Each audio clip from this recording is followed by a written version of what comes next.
Hello, everyone. This is Grim from Starjump here with Ender and VMXEO. Say hello, everybody. Let us know if you can hear our voices. Hello, hello, hello. Hopefully, we're coming in 5x5 or 5x4. I'll take 5x4. In the pipe, 5x5. Chat, let us know if you can hear us. Let us know if we're crystal clear. Yeah, we're coming through now. You've got a very heavy delay. That's interesting. Or maybe it's me. Might be me. Gotcha. Yeah. Check 1, check 2, check. Yeah, we're good. 3. All right, we're tracking. All right, folks, we'll be right back and we'll get this show started.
Hello, everyone. Hopefully, everyone can hear us. I'm standing by for my first screw up of the night.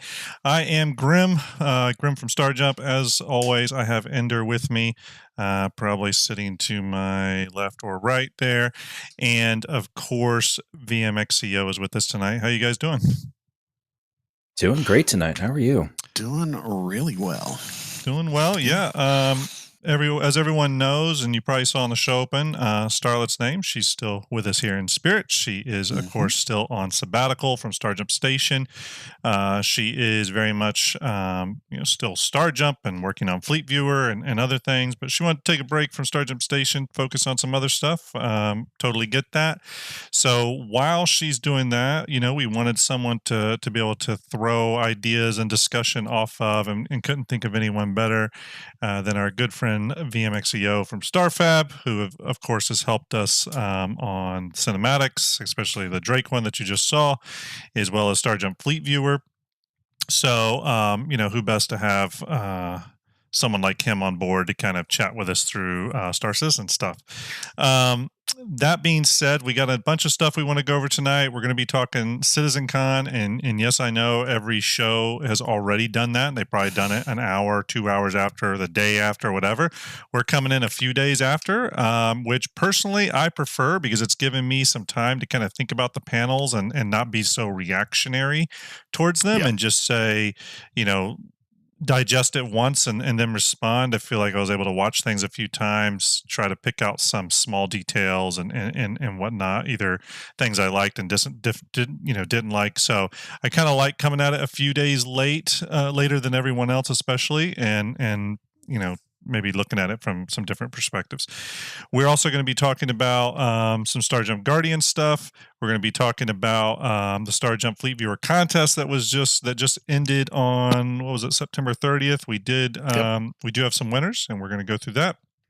And as an aside, even though it's part of Citizencon, we're going to be talking about some ships, especially the new Crusader Spirit series of ships, which is kind of making all the waves right now. Big shout out to everyone in chat for showing up tonight. Again, we've been on kind of an irregular schedule as we've started the show back. As if you all remember, we went on extended hiatus after Invictus Week this year. We kind of went on a multi-month hiatus as we pushed through Fleet Viewer and a couple of other things. Again, it all just came down to prioritization. So, we are back. We're kind of still getting our cadence down. Me and Ender are working on sort of a every other week leapfrogging thing between Starjump Station, which is obviously this week, and then a live Fleet Builders stream, which will hopefully be next week. And Ender, we may have lost you. I don't know what happened. Let's see if his camera comes back. Yeah, my camera is going foobar on. Yep, you might have to restart your camera. Wonderful. That's all good. Super good. And he's back. There we go. We go. Jesus, it could have been a cat's ass blocking the camera. And are you sure it wasn't a cat's ass? There is potential for that happening. No, I think I kicked something. Okay. I had to deactivate and reactivate her, but we're good. Obviously, I'm just gonna stop moving my feet. Obviously, Ender's audiovisual setup is made by Drake, of course. So that being said, get this better. That being said, got a few things to go over. Also, to know everyone, if you're, we did put out that first Fleet Builders episode, and we did another pre-recorded one, an episode 2, and it took us a little bit to kind of edit it together because it kind of got deprioritized as Ender came out here for Equinox, and we're going to discuss that here in a minute. So that kind of got put on hold for a minute, but we did get it back out. So episode 2 was just released. I've already been getting some great comments on YouTube about it. Yeah. So episode 2 of Fleet Builders is out. From here on forward, though, we're going to be doing it live. Ender, do you want to talk about that at all? Sure. We're going to be doing it over on my Twitch channel. So I'll be doing something similar to what I'm currently doing, only I'll be stopping a lot sooner, which is, what I did tonight was stream and then head straight into Grimm's channel for his YouTube. I wish we could raid you somehow, but I sent everybody over to Grimm's YouTube right at the end, and then turned on my virtual camera. And there may be a change similar to that coming. That rating will possibly be able to help. We'll discuss that. Okay, but yeah, okay. But I mean, Fleet Builders is going to be with it being a live show moving forward. It's going to be a little bit more like informal, I would imagine. Yeah, and a little bit more conversational. We're going to build our fleets. We're going to have a pre-built fleet that we're going to discuss a little bit. Yeah. But then we might do some stuff kind of off the cuff and, get the people watching involved a little bit more. So, yeah. And then the only other thing I had about Starjump content is I've had a lot of people message me asking if Starjump Skunkworks was going to come back. And I had a plan to, but I really wanted to make sure we got through a few updates on Fleet Viewer and a couple other things. And I also wanted to redo the entire show graphics package now that it will be on YouTube, not Twitch. And I did finish all that stuff about 3 or 4 days ago. So probably this week I will relaunch Skunkworks. It's just going to be probably an hour show. It's not going to be super long. It's going to be about an hour show. I'm going to probably pre-build some stuff if I want to for certain episodes. Some episodes will be totally like off the cuff. And my idea is if we kit bash something cool enough that is not completely asinine, then maybe it'll make it into Fleet Viewer as like a special like Fleet Builder type ship. We'll see. It seems like a lot of the community that has been reaching out about that has also been saying they'd love to like have a subcategory of ships in Fleet Viewer that, you know, we're a little bit more like fantasy driven and not reality. I think one thing I want to do about that though is Fleet Viewer will eventually get cleaned up to where you have all the official Star Citizen ships like in the list, and then maybe at the bottom it will accordion out to show like supporter ships and, you know, Fleet Builder ships, stuff that's not like in game, you know what I mean, just to kind of clean up that list. So all right, that's kind of like the top of show announcements. Ender, did you want to talk Guardian stuff at the end of show as normal, or do you want to hit the head of the show? It's up to we'll you. hit it at the end of the show. Okay. Not anything big going right now. Just talk about what we're currently raising money for. That's it. So we'll do that at the end of the show. Okay, cool. Sounds good. I'm going to swing us over here to our windowed view and pull up a few things. One of the first and foremost, and this is a great segue into having you on the show, VM, kind of moving forward, is we all got to meet this this weekend, or was it this past weekend or the weekend before? It was last weekend. Yeah, last weekend. I was just wondering the same thing to myself too. Yeah. So we all went to Equinox out here in Columbus. That was put on by Shadow Corp and Shadowken and all those great people over there. The StarFab crew came out. VMXEO, James Stormtrooper, and Ventivar all came out with the JRDF team, right? Mm-hmm. Yeah. And it was the first time we all met in person, except obviously me and Ender met in person like a decade ago. So, jeez, yeah, that has been 13 years. Yeah, so it was good to see him, obviously in person and stuff. And I kind of felt bad because we were at Equinox. And we were actually having a good time, and it was really kind of casual because although there was a lot of people, it was a big space, so it wasn't super crowded. And it's having a good time, but because he had to leave the next day, and we'd been friends from even way before Star Citizen stuff. Yeah. Part of me was also like, oh, let's get home and like do some non-Star Citizen stuff before, you know what I mean? Just not to totally driven by it. And we did. We you know, one thing me and Ender always do is we talk movies, and we're big into like stuff like that. And so we went home and back to my place and watched the new Hellraiser film and like talked all about it. You know, we deep dive analyzed it and stuff, and so it was a lot of fun just to do some non-Star Citizen stuff. And we'll have to do some of that. But anyways, VM, tell us a little bit about you guys coming out to Equinox, why you came out, what you were, you know, and just the whole experience, what you thought of it. I had a great time. First of all, I met so many members of the community in person. Met Ender, which was great. Got to meet some other content creators. Sigelian was there. Some Citizen was there. Enterprise was running around with his camera and the microphone, which was great. And so many members of the community got to talk, interact with. Stratobrick was there. It was really cool. Stratobrick was there. That's right. Love that. He had that Scorpius Lego set. Oh, man. Yeah. If Lego made Star Citizen sets, I'd be even more broke than I already am. But that's a topic in of itself. Yeah. I actually don't want them to make any Lego sets because there's already too many things to spend money on in this game. The JRDF models are bad enough. It ended up being a lot more casual than I think we initially thought it was going to be, and that was okay. It was the right size. Yeah. We had a good amount of people there without it being crowded. Yeah, well, let's talk a little bit about that. I mean, obviously, originally, I know StarFab had kind of a live demo presentation you were going to do, and originally I had an entire presentation on essentially how concept fleet builder ships get done, you know, the ones that aren't in game, and we were going to kind of both do panels, and of course, CIG decided to ruin everything and put Citizencon on the same day.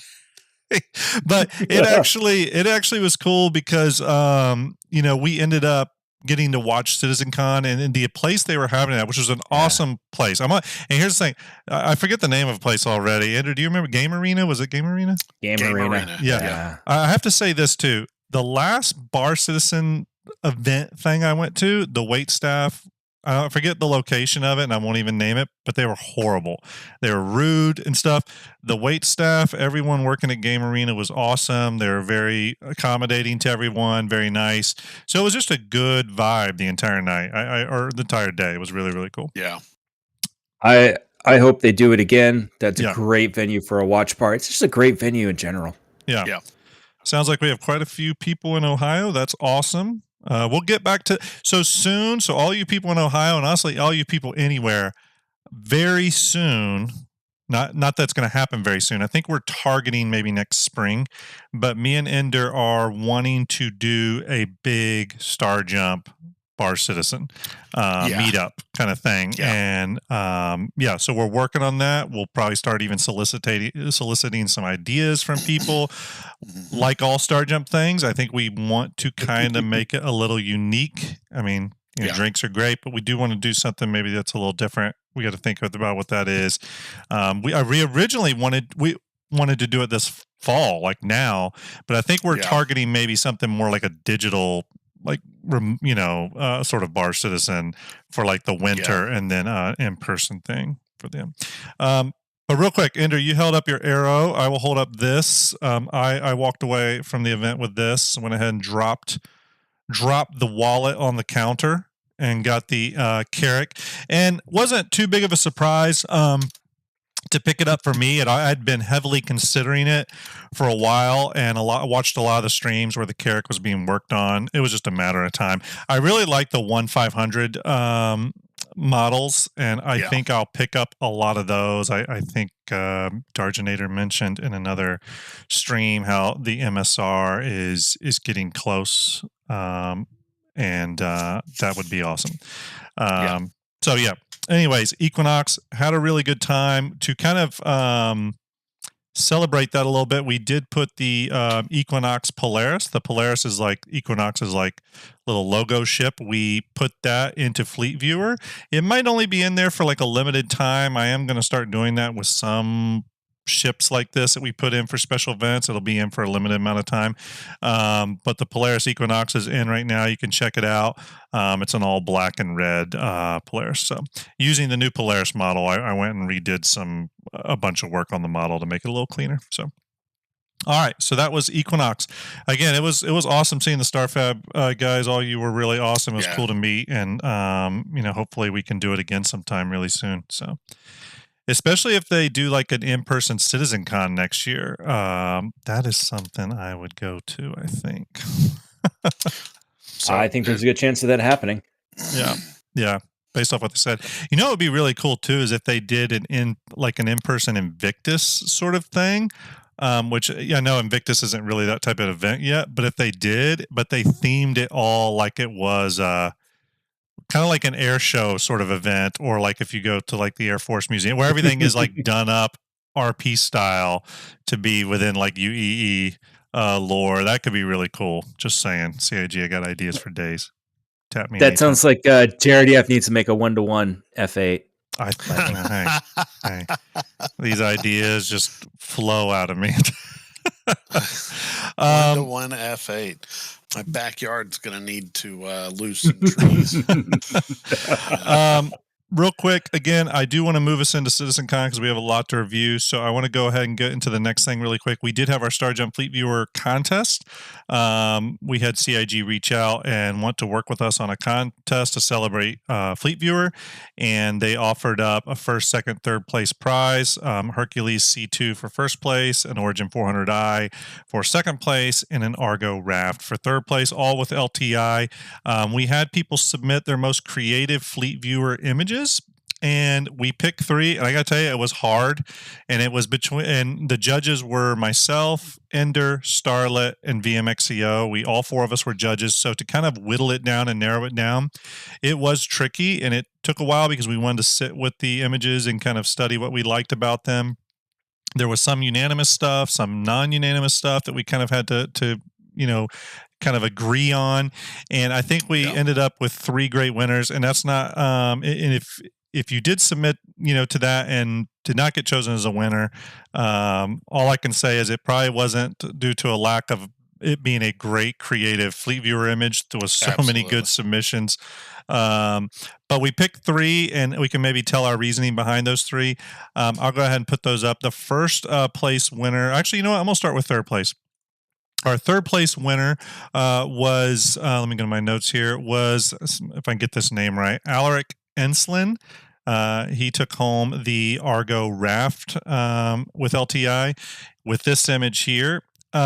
You guys may have different opinions on this. The reason this stuck out to me, even though it wasn't the most like kind of crazy image, it was actually a very kind of a typical Fleet Viewer image. But the reason this one stood out to me was he recreated the piece of concept art that made me want to create the Drake cinematic in the first place. So, and it was the first ship I modeled in 3D was the Kraken, and and actually VMXEO helped with that a lot, taking that, but then also doing a lot of custom texture stuff to it. So it was kind of like the beginning. It all kind of started from that ship in this particular view with the coming out of the atmosphere. So it was an easy pick for me just for like nostalgia reasons. Yeah, you guys got anything on this one? One of the things that I liked about those that made it stand out to me is this was very much, I think, in line with the vision we had for Fleet Viewer. Some of the cool stuff you could do with it. So, love the use of the cloud, the nebula, to come up with a really beautiful screenshot of the fleet. Yeah. Cool. I like the layering. I like the way he got that back end covered up, but didn't cover up anything else with it. Oh yeah. I had trouble even trying to get that to happen for me. So yeah, that's actually a good point, Ender. I didn't even notice that till now, how the atmosphere is covering up the back of the Kraken, but the buck is above that. So that's kind of cool. Yeah, they were able to layer that really well and just utilize it the way that we saw it. Yeah, and there was an attention to detail here. For example, the buck that is in the foreground above the atmosphere is bigger than the ones in the background, so they were taking in scale to to effect and stuff. So we appreciated that level of kind of thinking. Moving to our second place winner was Elite Expeditionary, and they were the winner of the Origin 400i with LTI. We had a few submissions that were like this and that kind of like old school Galaga arcade game thing. And believe me, we've had a lot of people reach out about if they could create something like that with Fleet Viewer assets. And as we've told them, no, because CIG would most definitely not like that. Regardless, we had a lot of really great images like this, and some that I would even say were more true to that arcade look. However, Elite Expeditionary did the first one, and that's what this one was. And since they were the first out of the gate with it, we liked that creativity, and that was an easy choice for second place. Yeah. That initial creativity to it, I'm sure. The others were great. Like I loved looking at. Yeah, they were the ones that we had a couple that were insert coin and really, really great, well done. I agree though, this was the first, and that's what set it apart from the others. Now, if CIG wants to make a little mini game, what was the one they did with the Apollo Medevac? It was kind of like Flappy Bird. If I remember correctly, you had to keep it. I played that and got the points in order to be able to get that, and then got told right after I did it, "Oh, you don't need to do that because they changed that." Yeah. I was really happy to have played that game. Now, on the flip side, though, we do know CIG has developed a top-down arcade shooter using Star Citizen assets or Star Citizen ships, and it's supposed to be on the arcade machines that you see throughout the verse, like in Grimhex and stuff. And there is video it's probably on an Inside Star Citizen or something, where they show that in action. I think you're flying a Vanguard in it, but it's top down, just like this, slightly pixelated, and you're shooting stuff. But it actually looks really good, and it was one of the game devs at CIG who created it. So it's actually a full on game, and the idea is that we're going to be able to play that in the arcades. Super Vanguard Force. Thank you, Quantum. Super Vanguard Force. There There you we go. So yeah, it's pretty cool. I really hope they put that working in the arcade machines. Hell, I'd log into Star Citizen just to play that on the arcade machine. That's true. Last but not least, our first place winner was Kappa Toast with this crazy monstrosity. Kappa Toast won the Crusader C2 Hercules with LTI for this really cool image.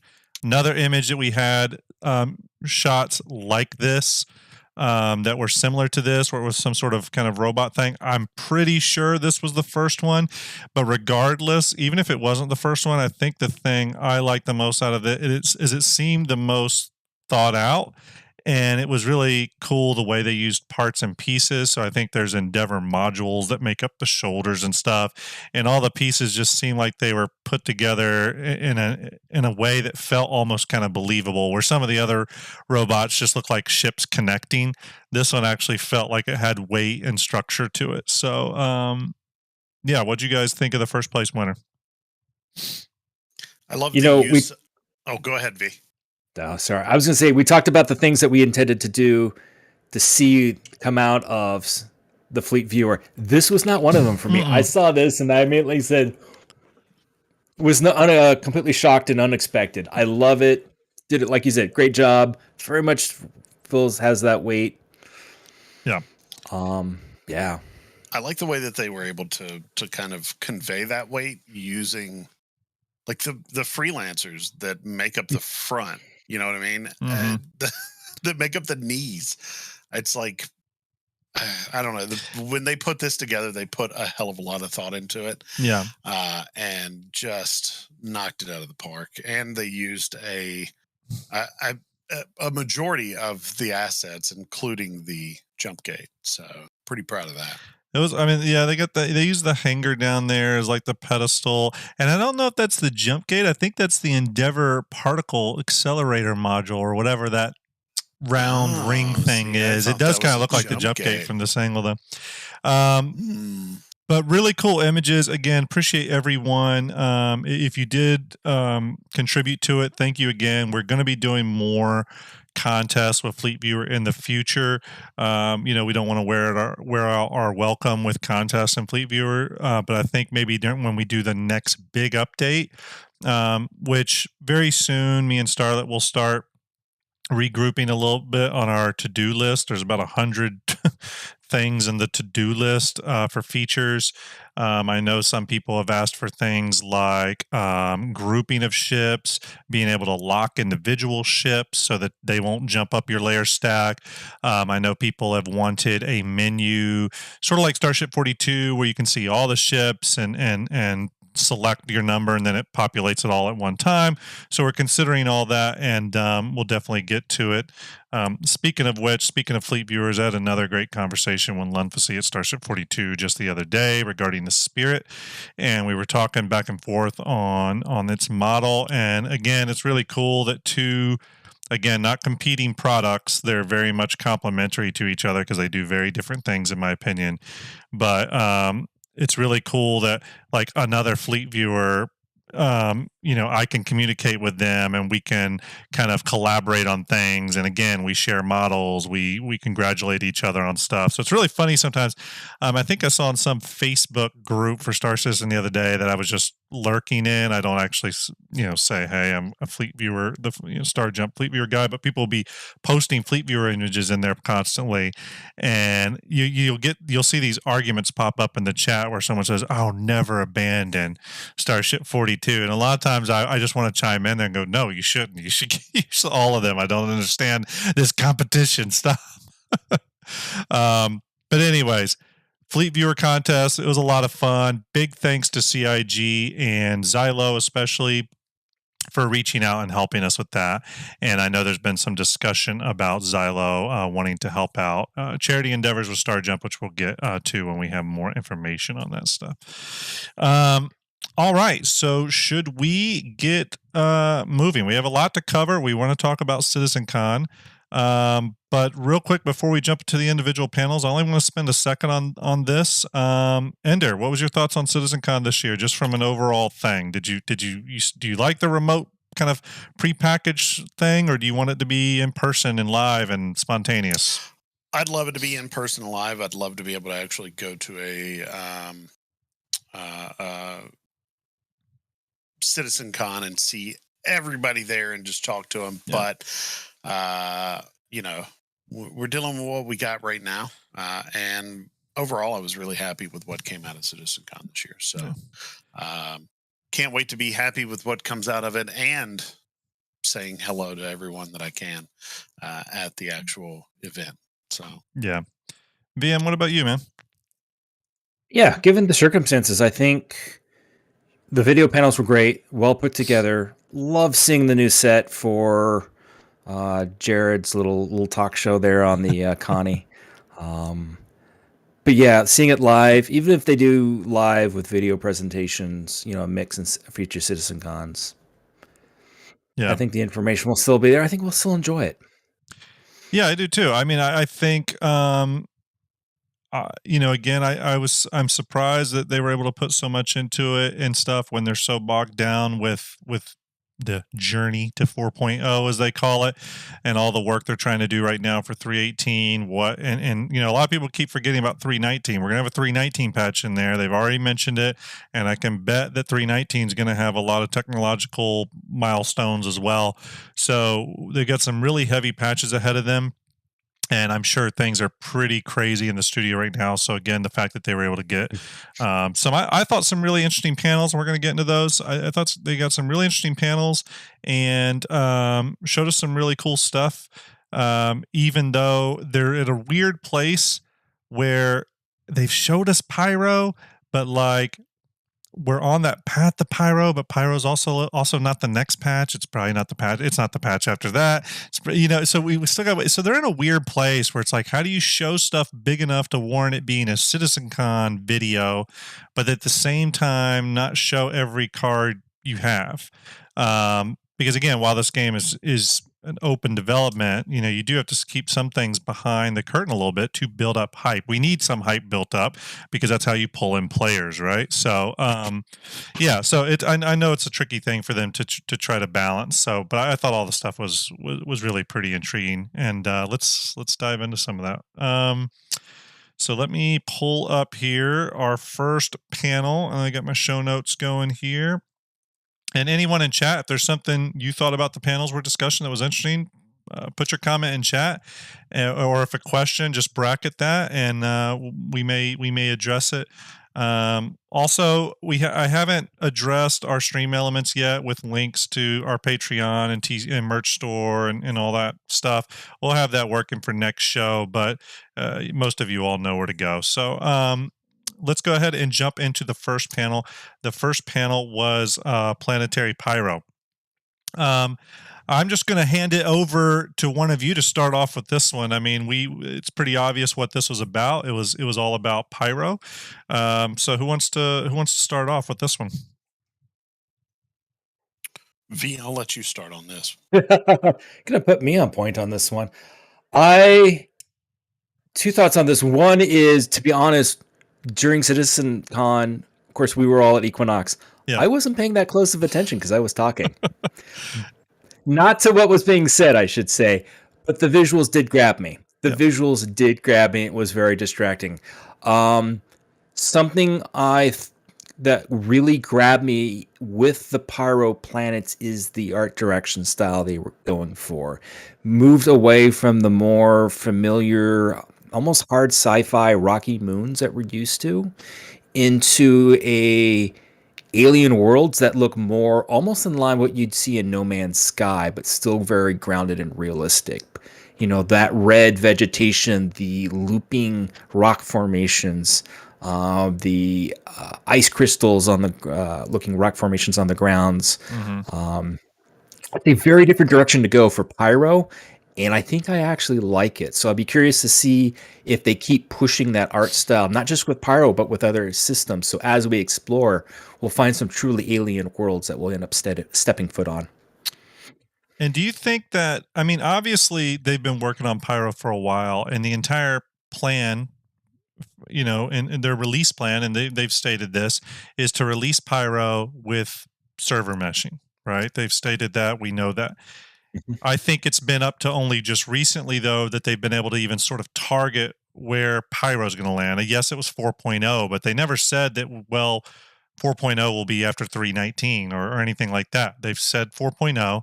We know 318 is coming. But where I'm going with this is obviously, I think they've had a little bit extra time for Pyro than maybe they were thinking. Well, whether that was 3 extra months of development, a year extra of development time. Um, at least that's what I've pulled from their messaging and stuff. How they used to say Pyro, Pyro, Pyro. Then it was Road to Pyro. Now it's Journey to Pyro. They almost sort of seem to be changing the language to make sure they're buffering the amount of time it's going to take to get there. But what I think that has happened because of that is I think there's been just a lot of extra time to work on Pyro than probably originally thought, and I feel like that's what's led to these worlds that seem two things. One, a lot different than what I was thinking, right? They definitely feel a lot more developed. I guess my original concept for Pyro, or at least the image in my brain, was like burnt out, charred worlds. You know what I mean? Hey, Ender, thank you for posting those links, buddy. But those kind of like burnt out, charred, lava stricken worlds, which is great. I definitely want one planet or moon with some damn lava on it at some point. Mhm. But I was happy to see that it wasn't all going this way. And Ender had brought up something interesting to me. I think it was at Equinox where, I was originally thinking Pyro was all going to be red skies with a deep red, sun in the sky and stuff. And we started seeing, you know, video of blue, bluish atmospheres with the blue star getting filtered through it and stuff. And it definitely felt alien. And I agree with you, VM. Very No Man's Sky, but brought way back down to earth than No Man's Sky. But I really liked it. It has me even more excited to go to Pyro now, and I can't wait to explore it. And what's cool about this is I felt they were focusing more on the look, feel, and vibe of the planet or moon. Now, at last Citizencon, if you remember, they were big showing us that outpost demo. And they have publicly stated that Pyro is going to launch with like 50 outposts or something. I could have that number wrong. I'm sure someone will correct me. But so knowing that Pyro will launch looking this good, but also with outposts and stuff scattered throughout, I'm really excited because I feel like Pyro is going to be a much more fully featured destination than what it was even originally planned to be. So, Andrew, your thoughts on that? Anything? It was definitely nice to see strange new fauna, flora. Right. And these rock formations that we've just never seen before. The blue star was really interesting to me, and knowing that it's going to be having these solar flares is just, I can't wait to see Pyro. But I think, as with all things, patience. You know what I mean? We're all going to have to just be patient. But they seem really excited about it, and they did a really good job of conveying, what we're going to see and what we can expect in the future. Yeah. There's one thing that they haven't talked about with Pyro yet. Out of all the stuff they've only briefly mentioned it, and I've only really heard them mention it on ship related discussions with like Paul Jones. But one thing they haven't talked about with Pyro are the distances and the scale of the system. Now, we know it's a big system from the Arc Star map, and that's been laid out in lore, but they have not once addressed any of that. Now, I directly think that's why refueling came into the game and some other stuff. We know that, right? But it's interesting they haven't addressed that at all yet. And specifically in regards to in between planets, like right now, Stanton's of the size where if you're going from ArcCorp to, I don't know, Crusader, okay, you may have a Lagrange point somewhere in there that you could hit, right? 1 or maybe 2. But it's a pretty short jaunt. I mean, what? It's like 10-minute, even on like a slow quantum drive. I don't know. You get there pretty quickly. Where I'm going with this is in the vast distances of Pyro, are they having to fill that in-between area with stuff, whether it's derelicts, asteroid outposts, whatever it is. Are they going to have to fill that so that it doesn't feel too empty? Or, and I'm not arguing for that, I'm just saying, or is empty good in this respect so that Pyro feels lonely and desolate and like you're kind of on your own when you're out there? I don't know. That's just something I haven't brought up yet, and it's something I keep thinking about with Pyro. Yeah. I think maybe a good mix of both would be best. You know what I mean? Some areas that you have a lot of stuff so that it doesn't feel so empty, but then maybe a few areas where it's nothing and it feels dead. Yeah. Just, you know, it's for that atmosphere that you've got to figure out that middle ground, I think. And even if they do populate it so where it's not actually empty, but they don't mark anything, you know, you can look at the Stanton map now and see everything laid out. You know where all your Lagrange points are, your moons, your planets. Fill Pyro, scatter in the derelicts, don't mark them. So it will add to that sense of emptiness and loneliness. And then you will come across a derelict ship in the middle of nowhere that you weren't expecting. And here's how to add even, again, I know Ender says it a lot. I say it a lot. Here's how to add emergent gameplay. They've already talked about how the Vulture, for example, and I'm sure the Reclaimer is going to be able to scan for derelicts, right? They even said that's going to come to 318, which, by the way, CIG, hats off to you on that. I think that was one of the smartest moves you could do for salvage. But regardless, give us a reason to take out our Carracks, our Star Runners, our Terrapins. Make those ships be able to go out and scan half the system for derelicts. And then that way, your buddy can be out there in a Terrapin, scan half the system and go, oh, there's a derelict here and over here. And then you can go out in your Vulture and go to those places. Where if you had just taken your Vulture, the Vulture could scan, yes, but it was more in its like immediate surroundings. You know what I mean? Whatever, 20,000, whatever that is, you get what I'm saying. And I'm not saying that will come right with Pyro or anything like that, but or right with salvage or anything. But I'm saying that is the type of emergent gameplay that would be great, because now immediately you've created some exploration gameplay without really doing anything except for upping the scanning range on a certain number of ships. Yeah. And obviously that is the goal, I think, with the whole scanning and radar system they are working on. But that's the type of emergent gameplay that would be awesome to do. You know what I mean? If you're going out with a crew that's rocking salvaging on a Reclaimer, but maybe you got a friend of theirs that doesn't want to do salvaging, but they have a Terrapin and they've been just dying for a reason to pull that thing out of the garage. You know what I mean? Boom. Instant emergent, you know, cooperative gameplay. That stuff would be really cool. And in a system like Pyro, those things are going to become abundantly clear that we need to be working with others, because it's going to be a bigger system with bigger distances to cover. The same thing goes into refueling. Again, if you're flying your small little fighter, you now need to rely on someone because you're going to need refueling services. So Pyro is going to expose, I think, a lot of the needs for some of those systems we are definitely getting in Star Citizen, but it's going to expose the need for those even more. Something you just brought up when it comes to ship combat, it will be interesting to see how the ship PvP, PvE meta for ship combat changes between Stanton and now you've got Pyro, where your distances are so much farther that you just can't field a fighter without support, and you're going to be more reliant on your explorer ships, your Corsairs, your long distance ship, and it'll be interesting to see how that changes ship combat in Pyro versus what we have in Stanton now. That's a great point. Yeah, I'm seeing a lot of people in chat too, or at least a couple people have said that they would prefer Pyro to be a little bit more, barren and stuff, open and barren, probably to feel a little bit more dangerous and desolate. I definitely get that.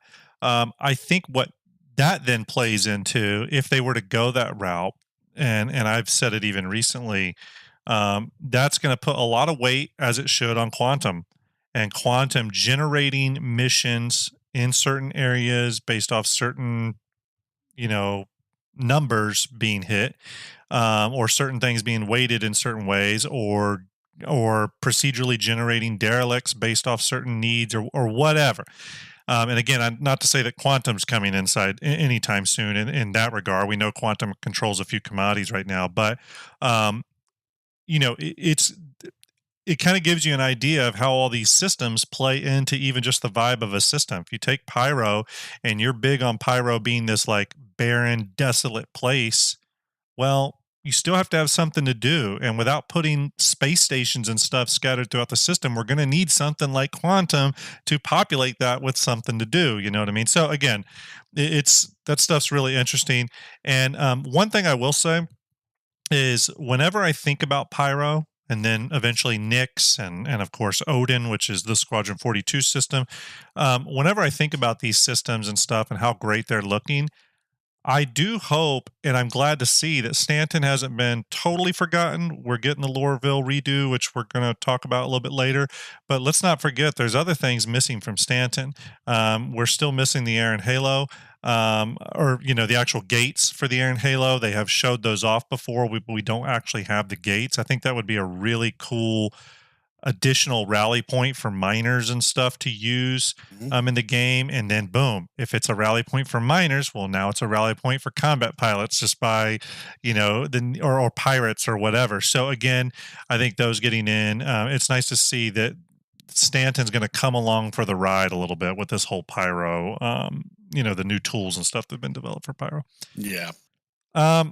Cool. Let's again, Planetary Pyro, I think we're all excited. That goes without saying. There's still a lot to be shown off for Pyro, though, as they lead up to 4.0 eventually. We still really haven't seen Ruin Station.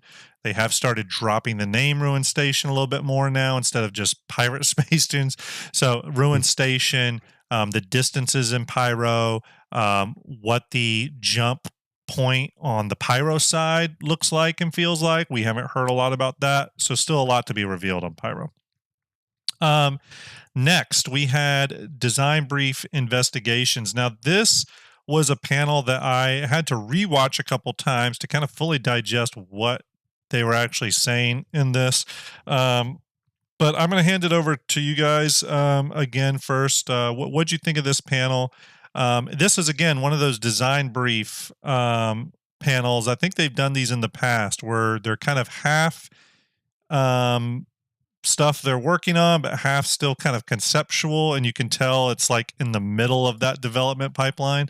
What'd you think of this? I very much liked seeing, this brief. Yeah, it's in the middle of the pipeline. But I mean, I wasn't upset about this. I know there were some who, for some reason, were, but it's nice to see them thinking non-combat. It's nice to see them pulling more into that investigation, like what we have currently in Crusader on Grunda. Yeah.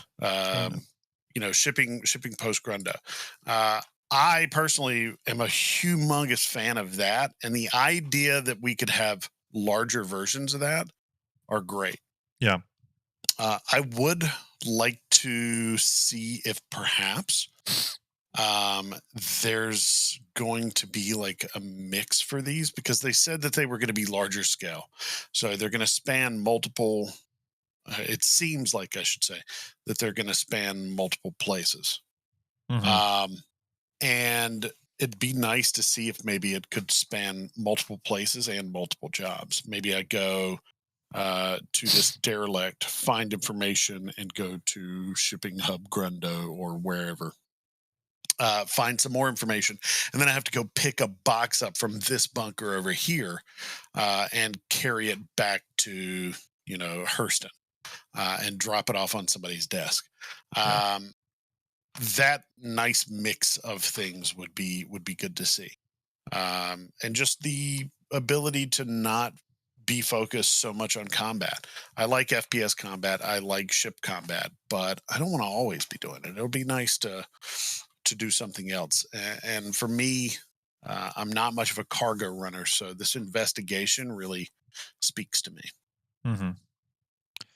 I mean, my biggest concern with this was that it felt a little custom curated type mission content. And while that is great, I personally really want to see CIG pull back the curtain on what they're going to do for procedurally generated missions. And I realize that probably has a lot to do with quantum, and they're not there yet with it. But an MMO, well, here's the thing. in these investigation missions, I love to look at them. I love the complexity. I love the multi-layers. I love how there's no real clear ending. You can kind of pick and choose your story through it. Love that. Absolutely love that. However, I think what is a little bit missing from Star Citizen are a typical MMO's fetch quests, right? And while those can be, get a bad name sometimes, we're going to need filler quests in Star Citizen. And there doesn't seem to be a lot there except for, doing a bounty or, doing a box mission. And I think there's a lot of places they could add, typical kind of fetch quests now, and they wouldn't have to have anything new added to the game, just mission code. It could be things that already exist, like why can't we just pick up, you know uh, go to this crash site, pick up this box, or go to this city, pick up these medical supplies, take them to this other city, et cetera, et cetera. Just real simple ones that are procedurally generated, or that are always available in an area. And yes, that means you'd be able to do them ad nauseum, but you should be able to grind out quests in an MMO. If CIG is going to lean away from the ability to grind stuff, again, I know grind has a bad reputation, but if you're not going to be able to grind in an MMO, that means you're going to have to be pumping out new content like crazy. Yeah. And I haven't seen that from CIG. So I'd be the a little grind concerned. is already there, right? It is there, certain things. But you mentioned this, I want to say there's a little bit of a reputation Saturday grind in night. place. Yeah. Sure. But you mentioned the idea of procedurally generated. I think these allow for that once they get that system in, right? So I could see there being like a 5-step process to the game, and or to that particular mission, where step one, there's 5 options for the beginning, and then it literally just builds, right? It chooses option 2, and then the next step it goes ahead and chooses option 4, option 5, option 3, and you step through these, and they're different every time, but they are just procedurally generated missions where you're picking up the quest at the beginning of the line and following that through to the end, and it could be different every single time. I could see that happening, and it would be pretty easy once they get the system in with what they're talking about here, for them to do that. Because it seems curated, but it has to right now. I don't see it being curated in the end. I can see, even the Grundo quest, right, being the start of a multi-plot quest line that you end up, doing different things every time. Yeah, I mean, I see Josh Wallenberg in chat says SC is all filler quest right now. I mean, I guess what I'm thinking about is I want to be able to be in a landing zone like a Lorville. I want to be able to pull up my mission, my contract manager, go to be able to click on Lorville, not just quest type. Actually, I hate the way the quests are organized. And I think that actually is what's leading people to only do bounties or only do this or only do box missions, is because that's how the quests are deviated.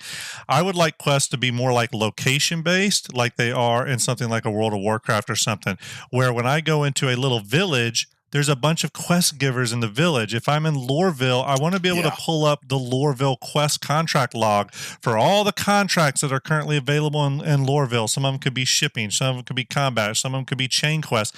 I want to be able to go into the shipping stuff, and I want to be able to pick chains of delivery missions. CIG has experimented with that. Yes, I know. Believe me, I've done them ad nauseum, where you can chain deliveries. But I want them to get all that stuff in there, because again, right now it does feel a little bit like, oh, here's these 4 quests I always see. You know what I mean? And there's no reason why they can't populate landing zone. Again, I think this goes back into a little bit of like, like Bingo just said, like a job board.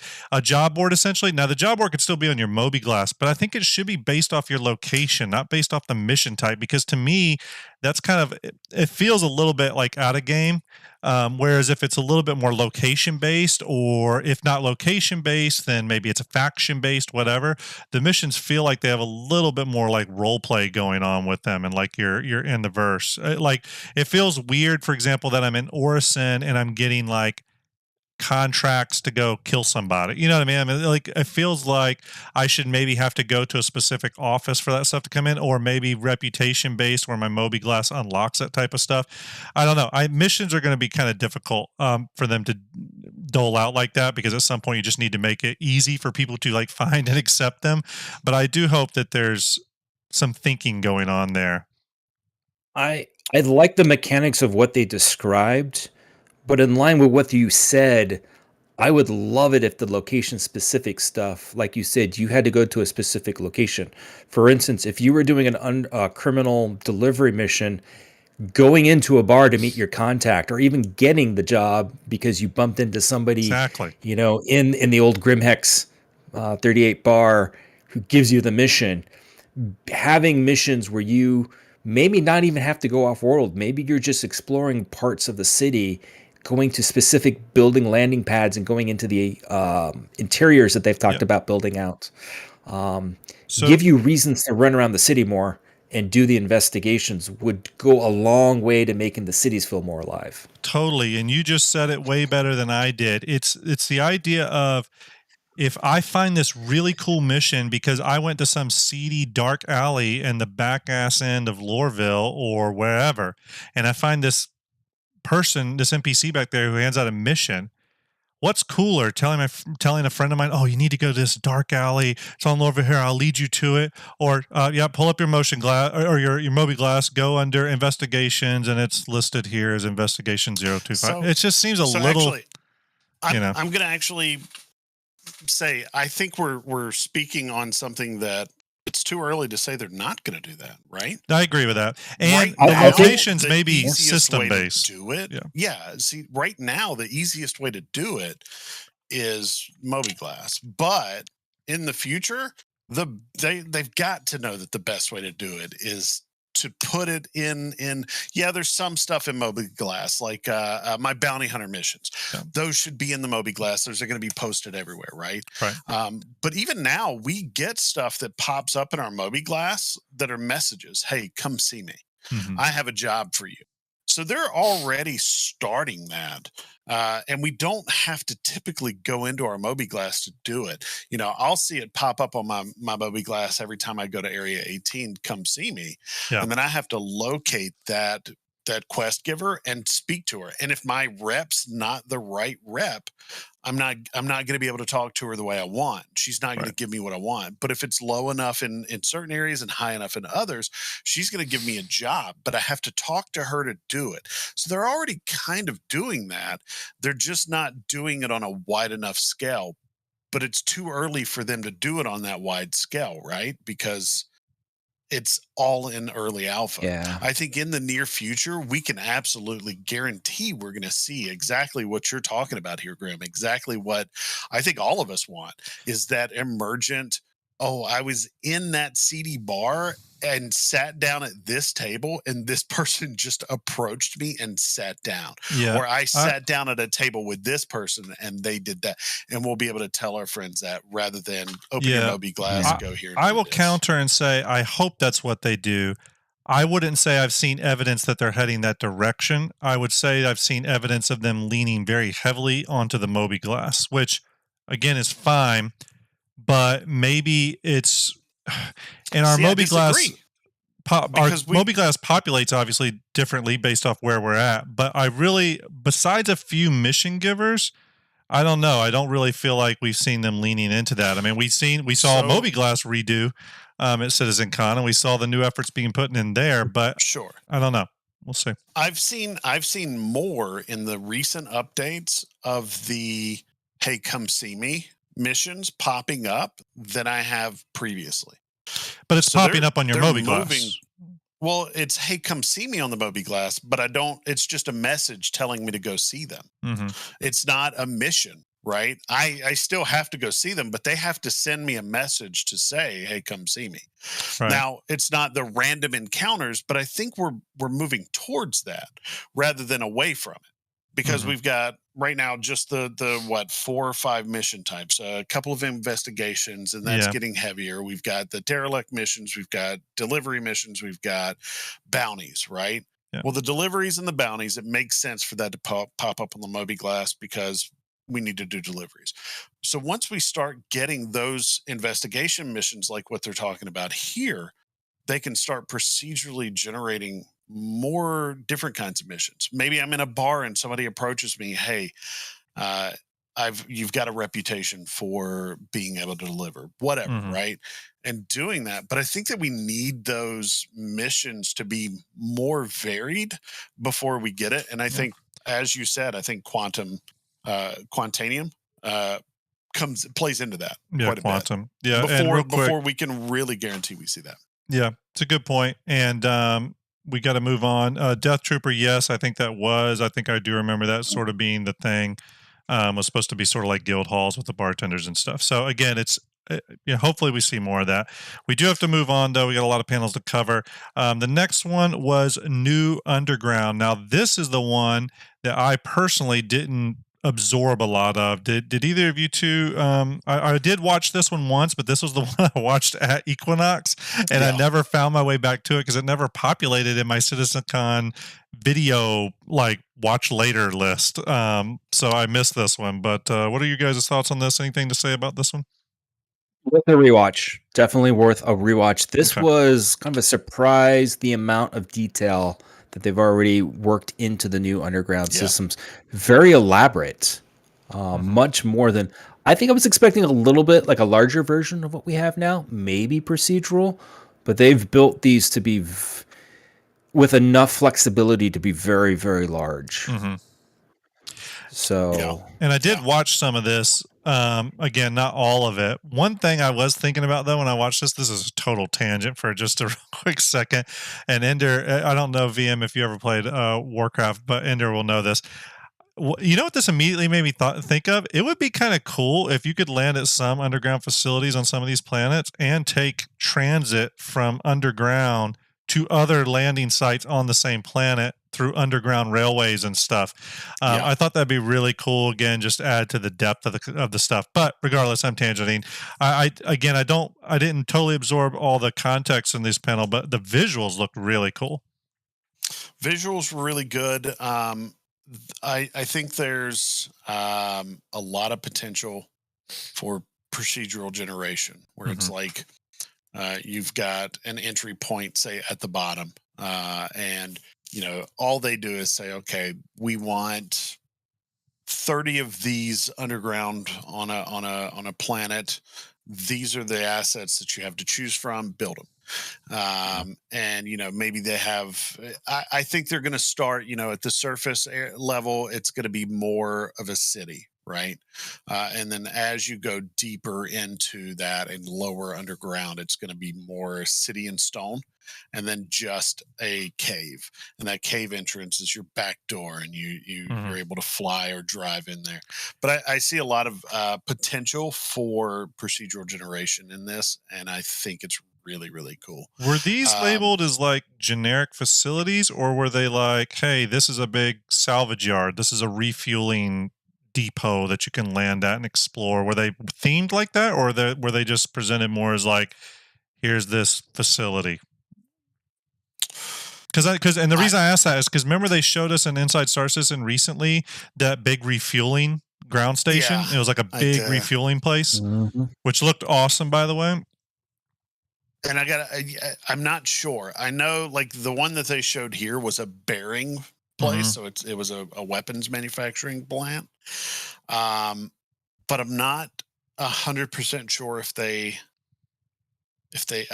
I've got to go back and rewatch this one. I only rewatched it one time, and I was 50% there because I was with the kids. Like, how we have the refinery stations, and so, like, I didn't know if it was supposed to be like a refinery station, but like on the surface of a planet or not. Again, didn't watch the whole panel, but that's originally what I was thinking. But what it looks like to me is that they're creating these larger facilities to hold all of that stuff, right? So yes, there'll be some that are maybe themed towards refining or salvaging or mining or whatever. Some of them may be overtaken by gangs and you need to liberate, whatever the reasoning is there. It would be interesting. Oh, go ahead, V. Now I'm just going to add, I got the feeling that they designed these to be mixed use. So you've got this huge asset set, and if you want to push it more towards the industrial refinery, you've got those set pieces. If you want to push it towards the vault style setup, you've got those assets. It's a lot of flexibility built into it. And there's there's a mule, by the way, just shown that will look like a unique variant. Anyways, go ahead, Ender. I get the sense that they are building these to be kind of connected to the investigations type missions. So what you'll end up doing is, infiltrating an underground bunker, right? And your job is to get from level 1 to sub basement 30 or whatever, how many ever floors they have, right? And gather some information from this person. And you have to figure out how to get there. I get the sense that maybe isn't quite the intention, but it's something that they maybe thought about, because they talked a lot about that, like mission items and oh, you could do this and oh, you could do that in that. So it would be great to see if these could be something like that. Like for the bad side, you're going in and stealing some information for the example here. This is a bearing place, stealing corporate information to sell to another weapons manufacturer. Yeah. So that they can beat them out and build, that gun first or something. I just hope in the future I guess what I'm hoping is I hope they don't become just another place to go do a quick first-person shooter segment. That's what I don't want. Yeah, I feel like that's not the point of these. I don't either. But or in the future, if you do that, let's say they do have one of these that it's overtaken by a gang, and you go down there with your org and you sweep and clear it. Then it'd be cool if then it unlocked a bunch of missions you could grab there. You know what I mean? That then go in other places like, oh, here's a unique mining. And again, I'll bring up like, fantasy type MMOs like, Elder Scrolls and or online and Warcraft and stuff, where there were some quests you could only get inside a raid, right? You had to clear the raid and clear a particular room and boss, and boop, that unlocked a quest that you could only get in there. It'd be cool if this stuff like kind of cascaded like that. And again, I can see that happening. Seeing underground facilities that we can actually have our ships in, our ground vehicle usage in. Ground vehicle usage, again, would be great. It'd help kind of validate why we have these. They showed a lot of pictures of these facilities with ground vehicles down there, which kind of made me feel like there'll be a little bit of a tailored experience around that. Okay, I've got an elevator pitch. Send it. One of these underground facilities as a jump town location. Go in. That'd be interesting. You'd have to bring in a vehicle, or you could do it on foot, but you'd have to probably want to bring a vehicle, load up, and then you got to get out. Only if I never have to read the words, is Jump Town safe again. I think those are the 4 words I hate the most. Can I say something about that, Ender? 3. In the future, and I've never heard CIG talk about this, but this is personally how it will work. Of course, I may be in like Arma brain right now. But I truly hope that in situations like Jump Town, that if certain ships with powerful enough E-War capabilities are in the system, that they can actually or like disrupt system chat. You know what I mean? Like the regional chat interface and totally disrupt that. Maybe they can't take it over, but could you imagine if an E-War org could it like make it to where you still see chat, but maybe it's got like a lot of distortion and flickering, like you can't really read it that good. Like stuff like that would be cool. Anyway, just saying, again, CIG, ideas for days. That's what I'm saying. Ideas for days, but also let's put I'm running for president, and my campaign stance is Jump Town is never goddamn safe. Right. There you go. Let's go. All right, everybody, we're going to continue on. Again, these underground facilities look awesome. I'm going to have to go rewatch this one. Obviously, this is the one when I was putting the show together. I was like, oh, wait a minute, did I watch this? I remember watching it, but I didn't remember absorbing anything of it. So, all All right, we're going to go to one that's pretty big. I know we probably have some stuff to talk about on it. We won't spiral too long on this one. We still have a lot of content to get through.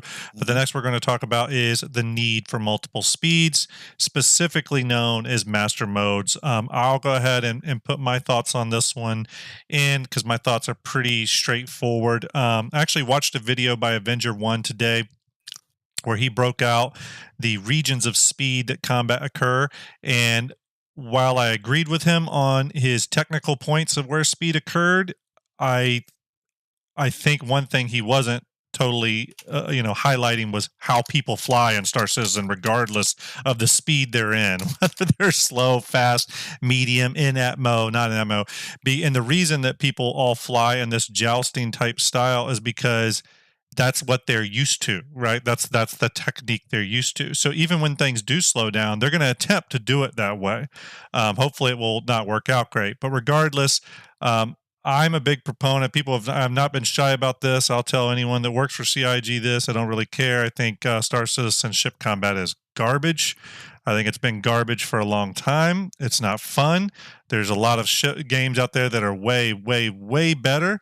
And more fluid and more interesting. I think you could take Arma, which is not even a flight combat game, put 2 F-18s on it, and have the dogfight of your life. And it's exhilarating. The good news is I think I think Star Citizen has it in its core and like DNA to be the best space combat game. It just needs some fixes. It needs some tweaks, and that's okay. It doesn't mean it's bad. It's just the current state I'm unhappy with. And the whole master mode conversation about SEM and QCM speed, hopefully I got those right. It made me smile, man. Hearing that, I was like, okay, where are my sticks at? I need to get my sticks hooked back up.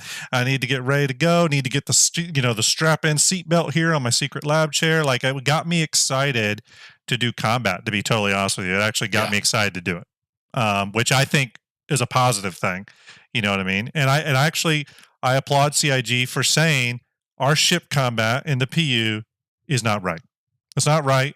We've been working on this thing for Squadron, and we're bringing it over. They know it's a problem. And so, again, I was just glad to hear it. Ender, I'm going to send this one over to you because I know you do a lot of combat. Love to get your thoughts on it. I love this. Yeah. And anybody who says, well, this master mode and this combat mode are dumb and they are going to be a problem, you're wrong.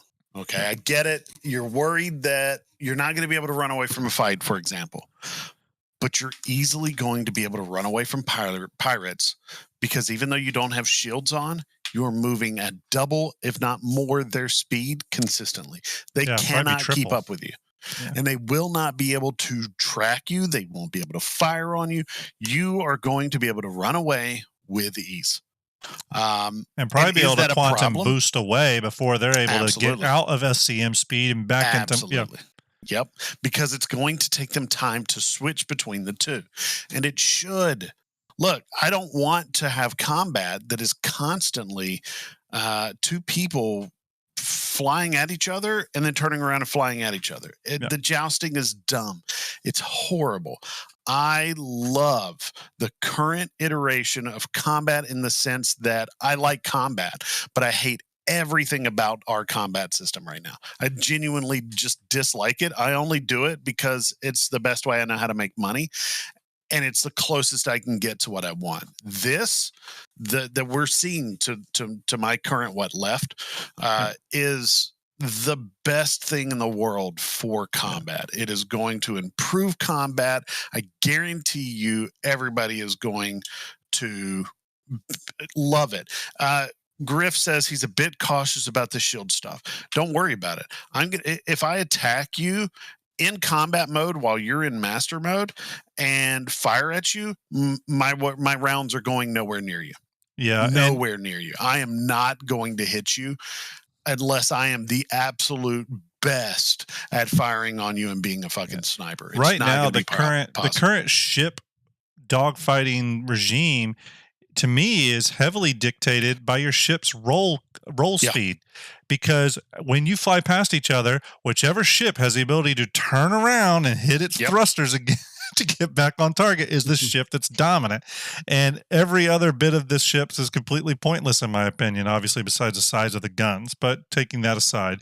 And to Griff's point about the shield stuff, again, I don't worry about any of that personally yet because we're still missing armor and breakability.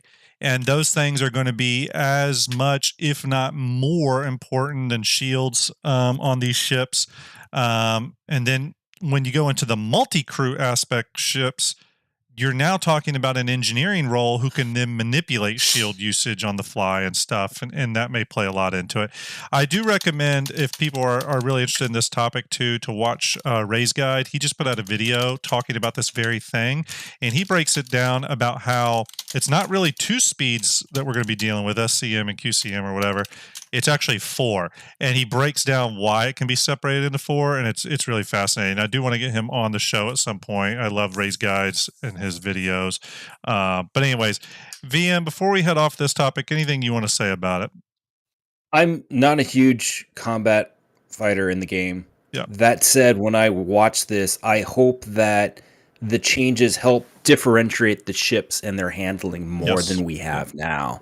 So, for instance, I'm going to give you a good example. The Connie flies relatively well. You can do bounties in a Connie. It's got some great forward firepower.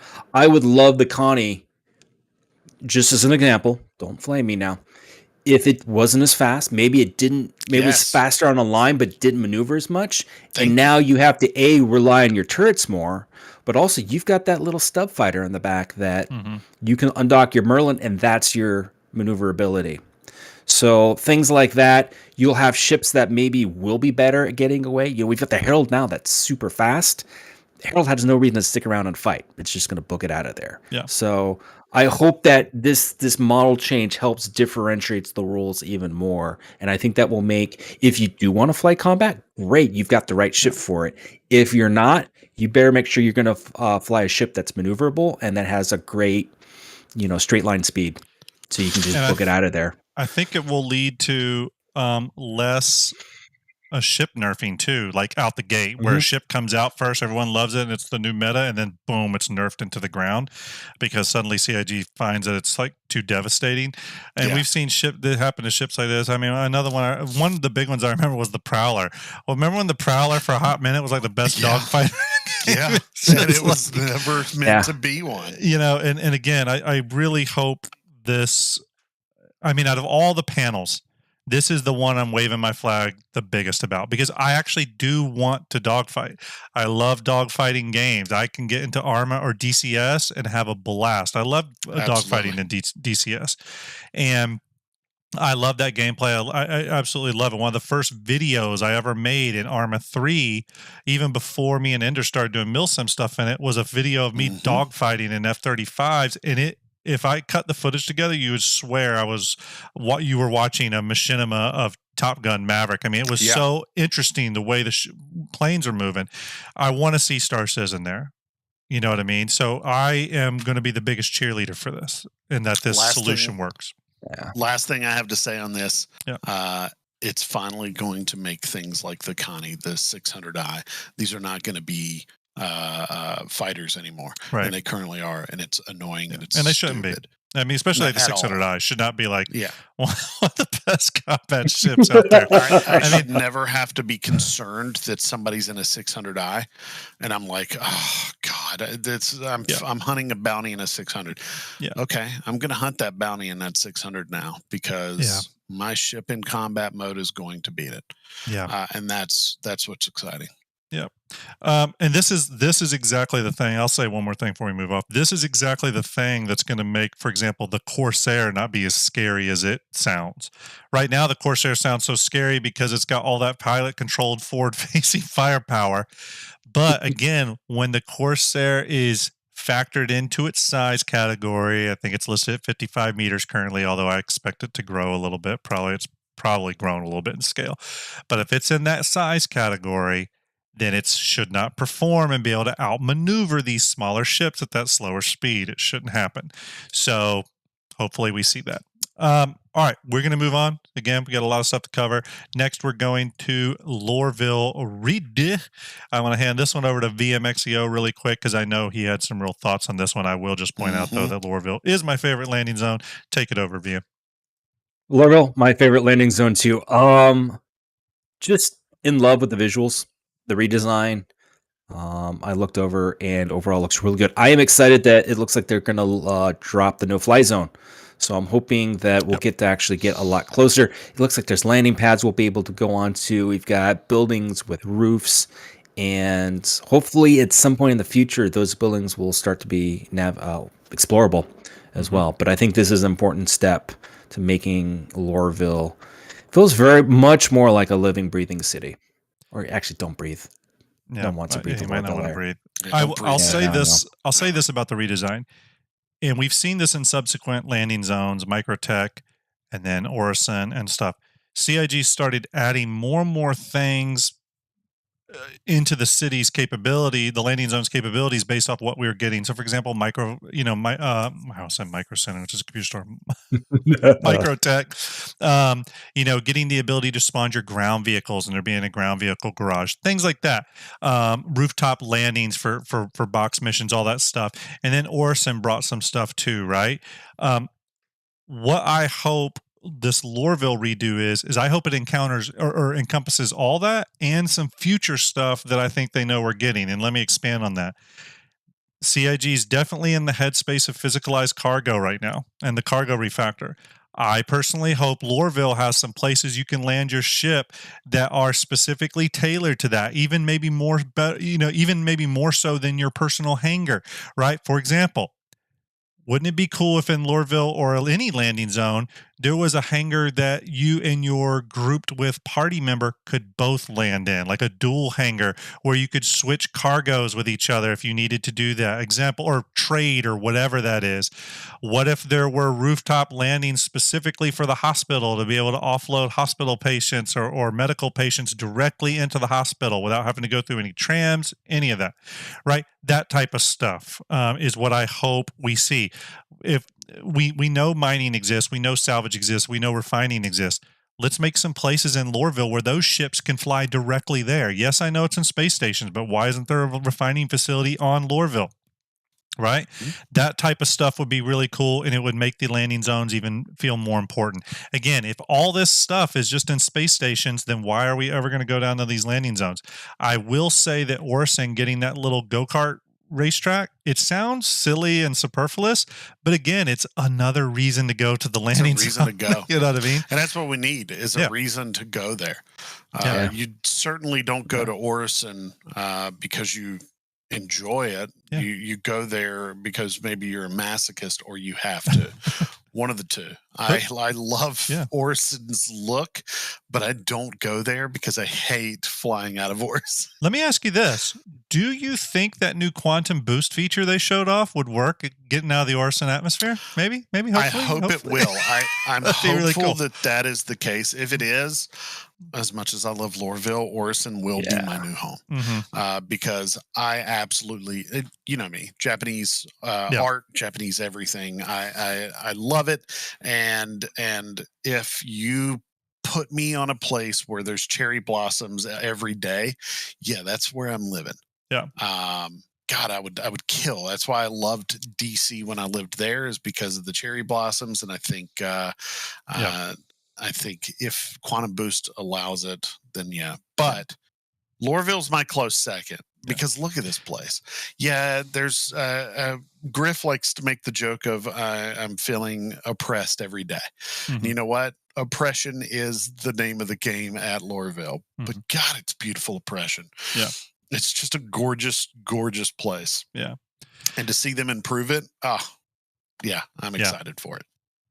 Cool. The Lorville redo. All right, we're going to keep moving on. We still got stuff to cover, everyone. We're going to move to the next one now. Very important one. I would probably even say the most important panel of the entire Citizencon for me personally, and that was Power Play. This was all about resource management and essentially what I feel is the future of multi-crew gameplay on ships that have more than one person in them. So Let's dissect this a little bit. I did want to, obviously we still got the spaceships and stuff to talk about, which we do want to talk about. But let's deep dive this one just for a minute here.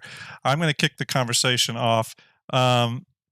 I was just watching another stream the other day, and they were having a conversation about how much are people going to want to play these engineering roles. And I still am a firm believer, and I realize everyone has a different opinion, but I'm still a firm believer that this is going to be the thing that is magical in Star Citizen, just like in No Man's Sky and Star Citizen currently. Flying from space to planetary surface seamlessly is a magical moment. This is going to be another one of those things, because there are games out there where you can do space to space ship combat. There are games where you can walk around the surface of a planet. There are games where you can fly a spaceship. All this stuff. There's games where you can FPS combat. There's very few games, if any, that I can think of currently that you can fully crew a ship and everyone have something to do that is not just a to-do task, but a critical thing that if that person's not doing their job, then the whole thing doesn't work. The only thing I can really compare it to is someone doing a raid in an MMO, like a Warcraft or something, where every role needs to be playing, every class needs to be playing their role, the healers, the tank, the this and that. While this is totally different, everyone on that ship is going to have to be playing their role, and if it doesn't, then the ship don't work. So to me, this is that magic and the batter. I'd argue it's not totally different. You know what I mean? Yeah. Your engineer is essentially your tank or your healer. Or your healer. Yeah. It could be and both. If they're not doing the job, you're fucking dead. You're not getting that raid done. Yeah. And this is similar to that, right? You're going to need your pilot doing his job, your gunner's doing their job, and you're going to need that engineer doing its job. And that's the most exciting thing to me. I love this. I cannot wait for this to be in the game. Yeah. And I agree. As much as I love the combat stuff, this is absolutely 100% the best part of Citizencon. You bring up combat, and that actually is the part I kind of went to immediately, is that for these larger ships right now, if you're on a larger ship in combat, unless you're in a turret, if you're just in the ship, there's not a whole lot you can do to help the ship. So having that engineering role that gives you something to do to help defend your ship is a great thing. But also for me, more exciting is the fact that now you have the ability to the ship doesn't simply blow up. You can have down states. You can have random items go offline, and now you're dead in space, and you've got to get the ship back up and running. And now that brings up the tension even more.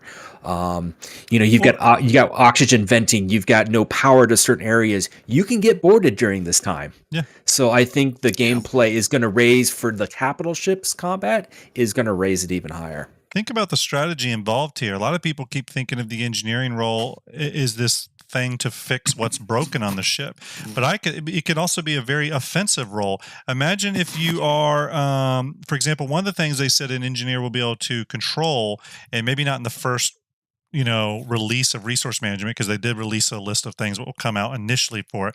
But one of the things they talked about that they would be able to control on the bigger ships are which shield faces are currently powered up and how much power they're being given.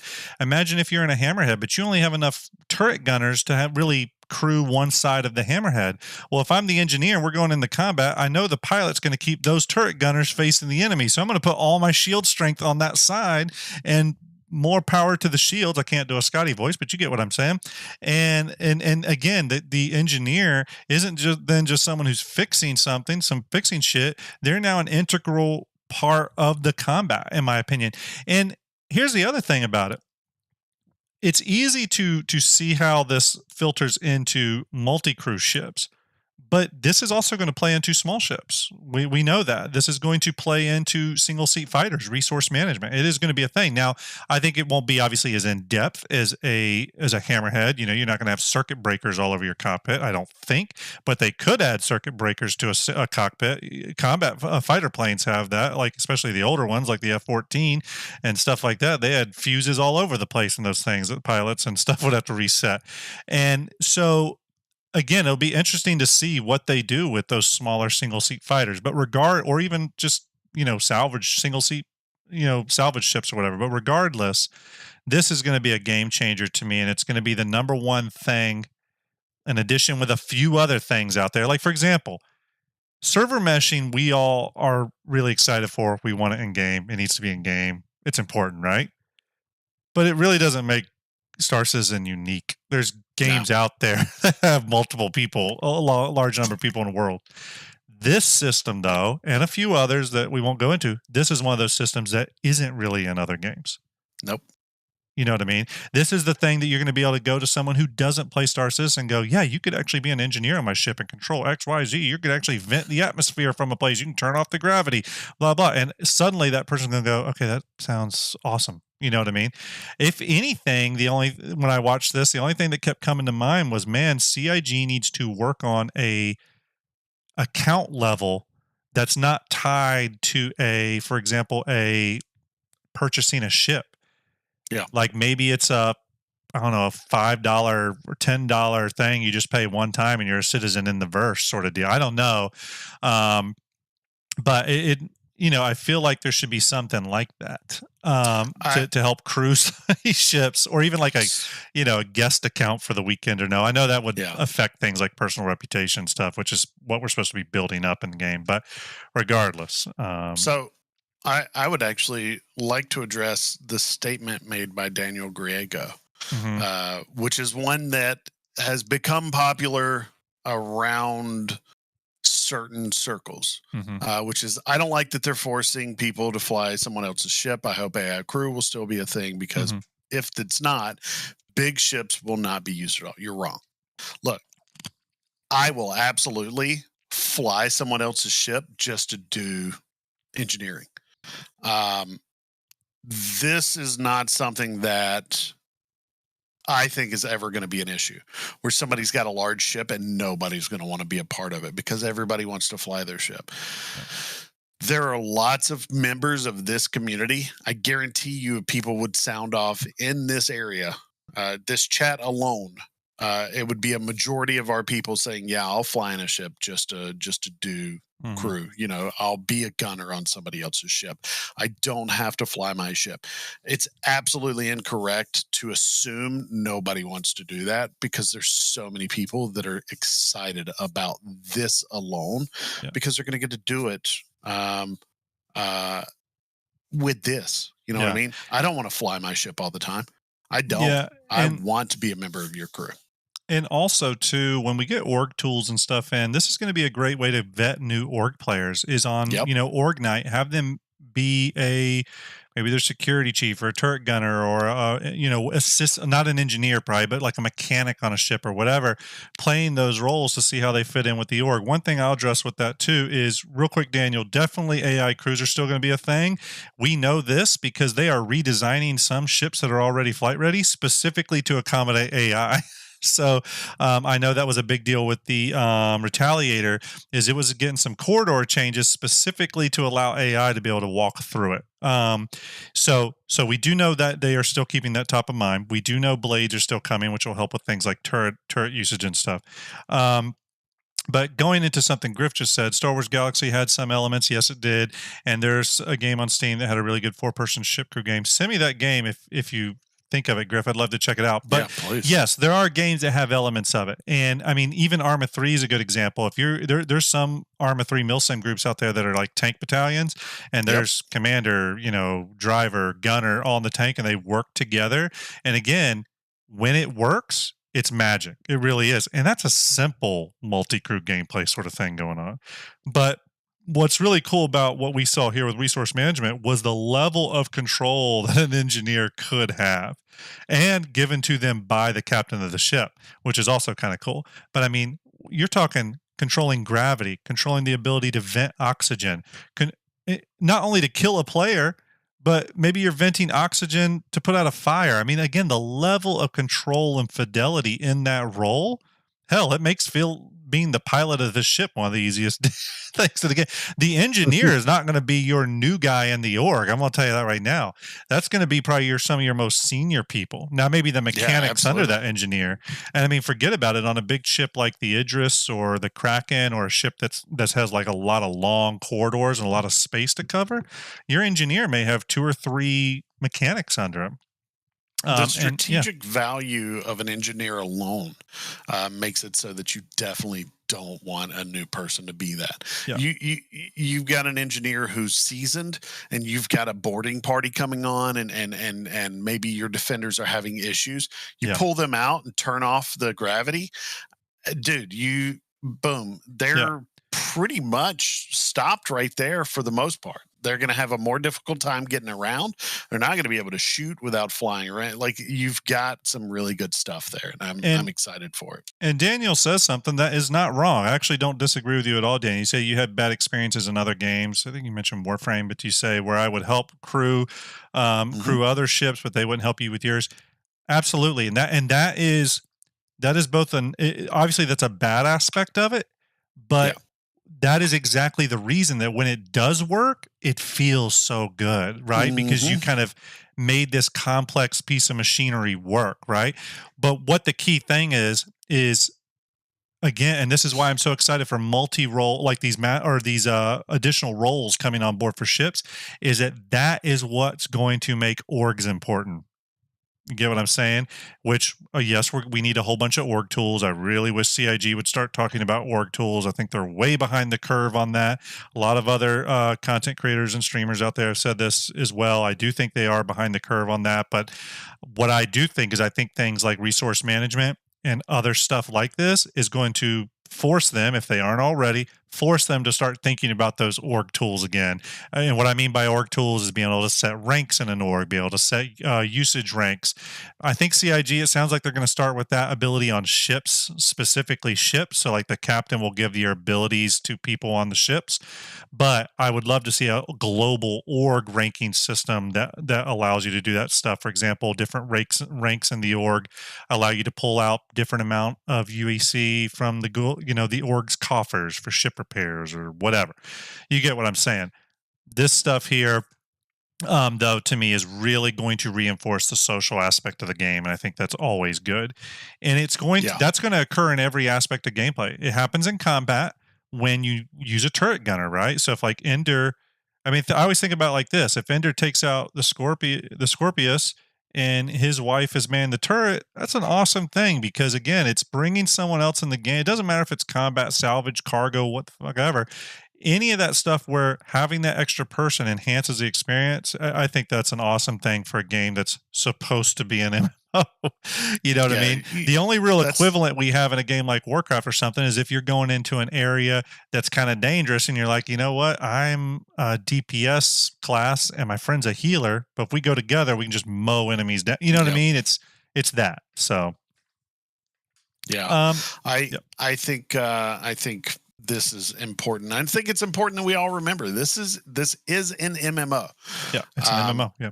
so to be on the side of I want AI and I want blades because I want to do this by myself, you're going against the grain in such a way that it's a detriment to the game itself, in my opinion, Yeah. because you're taking one more person off the table for all of us to be able to play and talk with. Yeah. And I think for those players out there that want the more solo experience, I do think Star Citizen's catering to that. I mean, look how many solo specific ships. I mean, they got solo fighters for days, but they're even focusing on solo career ships. We have the Vulture, we have the Expanse, we have, I mean, the Prospector. I mean, that experience is there. It just means you're not, if you're a solo player, you're probably not going to be rocking the Kraken very often. You know what I mean? You probably could do it with AI, but it's going to be a subpar experience. And then that goes into the, do you want to risk your Kraken with a bunch of AI? And don't forget what they said about AI. The AI have their own skill trees. The more money you pay to hire those AI, the better AI you'll get. If you're paying bottom dollar for them, you're probably getting Jim Bob and all of his cousins manning your ship in the AI pool. You're going to not have a great day. Just something to think about. So Same goes with paying us players.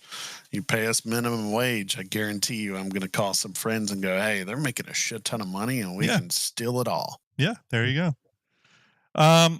Okay, power play, very important panel. I think that is going to be a panel that's referenced quite a bit over the coming months. And every time you see a new big concept ship go on sale, you're going to see content creators pulling up this power play panel again and looking at the repercussions of that.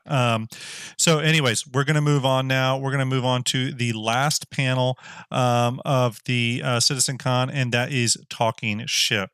Now there were three ships announced. I mean, one of them was already announced, but they talked about the Crusader Spirit variant series.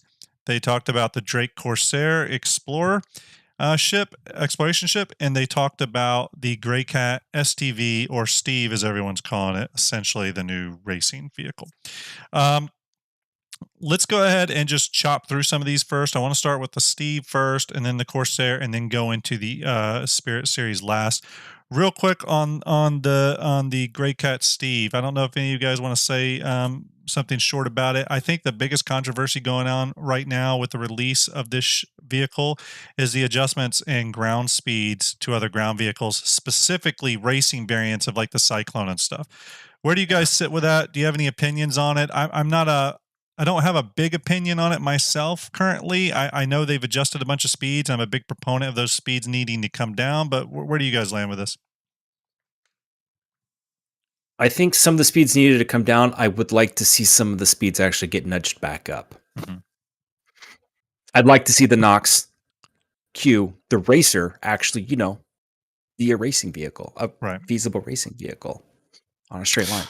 Yeah, I think the racing vehicles need to be faster, but honestly, things like the Ursa rover, they don't need to be that fast. Mm-hmm.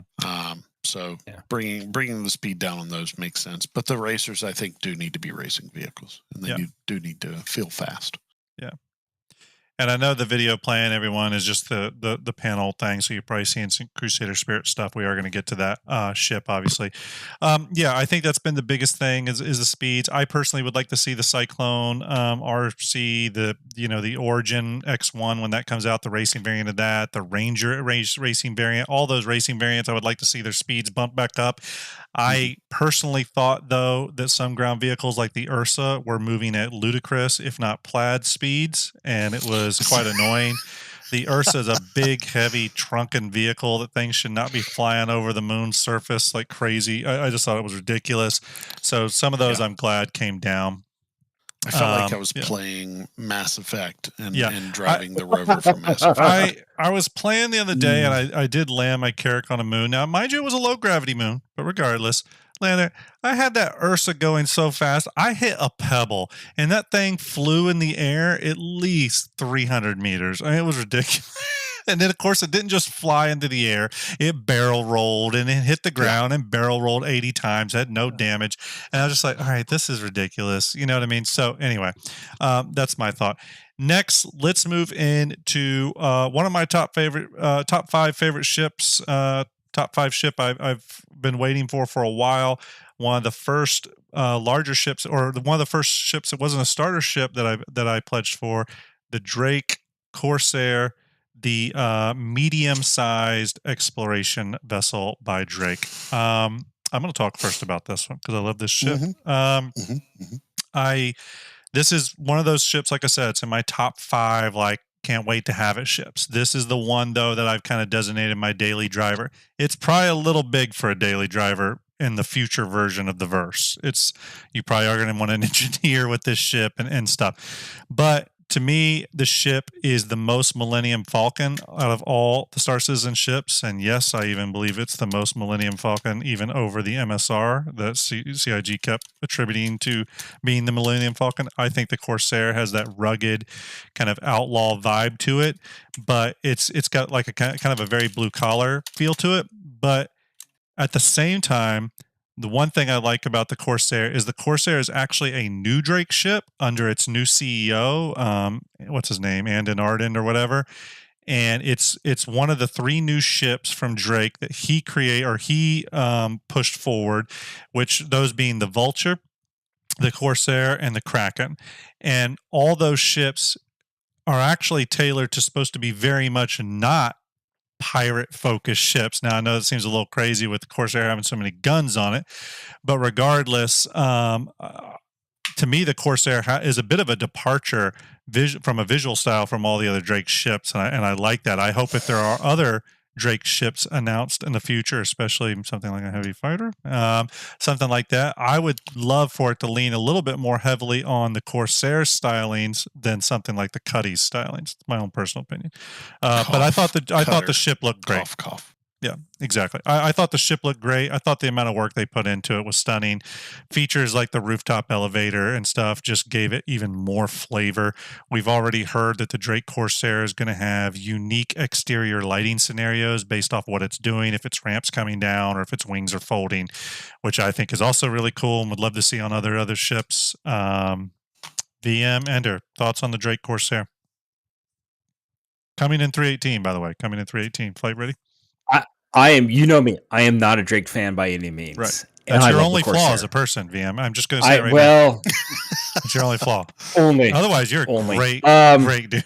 But I still like the Corsair. No, it's it has a much meatier. It's definitely a bare bones Drake ship. I love the bare metal look on the outside, but it feels like a solid ship. And it still has the Drake trappings. I realized the other day what ship from Star Wars it reminds me of. If you've played Jedi Fallen Order, the Mantis has a very much It does the Drake Corsair vibe. very But I'm okay with that. I haven't seen that. I'll have to check that out. You should take a look at the Mantis. Yeah. It's like a smaller version of the Mantis in many ways. Yeah. And I agree with that statement. Yeah. V. That is. But yeah. And if there is one ship in the game right now that feels like a Star Wars ship, even more than the Scorpius, I would say the Drake has a feel like it could easily live in the Star Wars universe and be that Millennium Falcon style. Maybe not looks wise, but in role and just ambience and vibe of the ship, feels like it'd be that rugged smuggler ship. Yeah. In a Star Wars universe. Tonally, like I said, it feels more like the Millennium Falcon than the MSR. I never understood the MSR connection with the Millennium, but whatever. But yeah, this definitely has that vibe. So Grim, don't make me angry right now. Okay.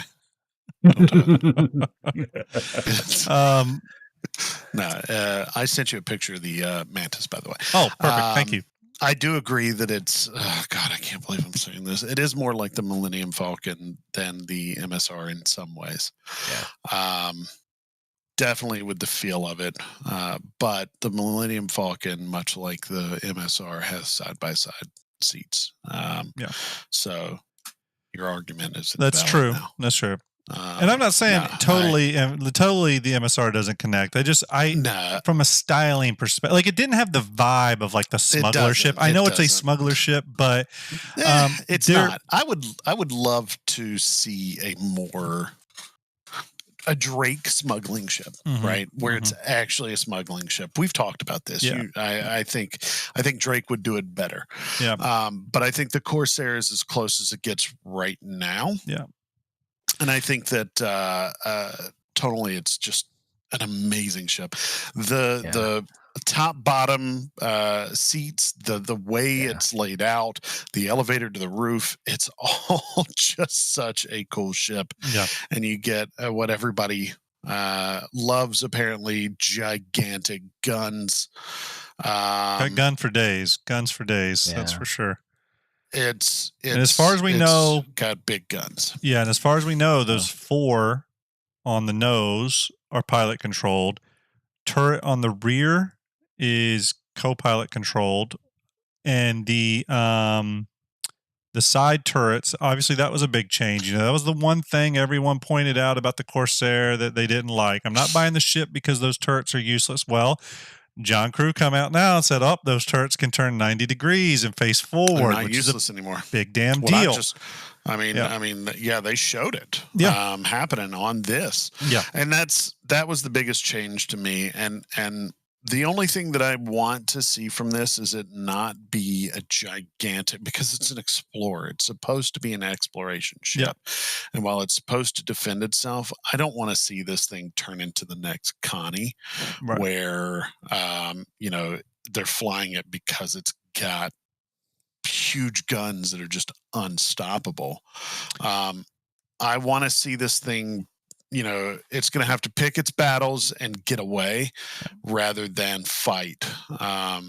And just be that maneuverable and that big giant ship that's the ship to fly right now. Even as a big Connie fan, or Corsair fan, I'm truly hoping that its maneuverability in space is weak, but its maneuverability in Atmo is really good because of the wings. Yeah. I personally would like that. I would totally be fine with its maneuverability in space being a definite weak point. I also think that validates its turrets being able to move 90 degrees forward and then 90 degrees back. Those side turrets, giving those more, arc, make up for a little bit of lack of maneuverability. So again, 100% with you. I think there should be some punishments there.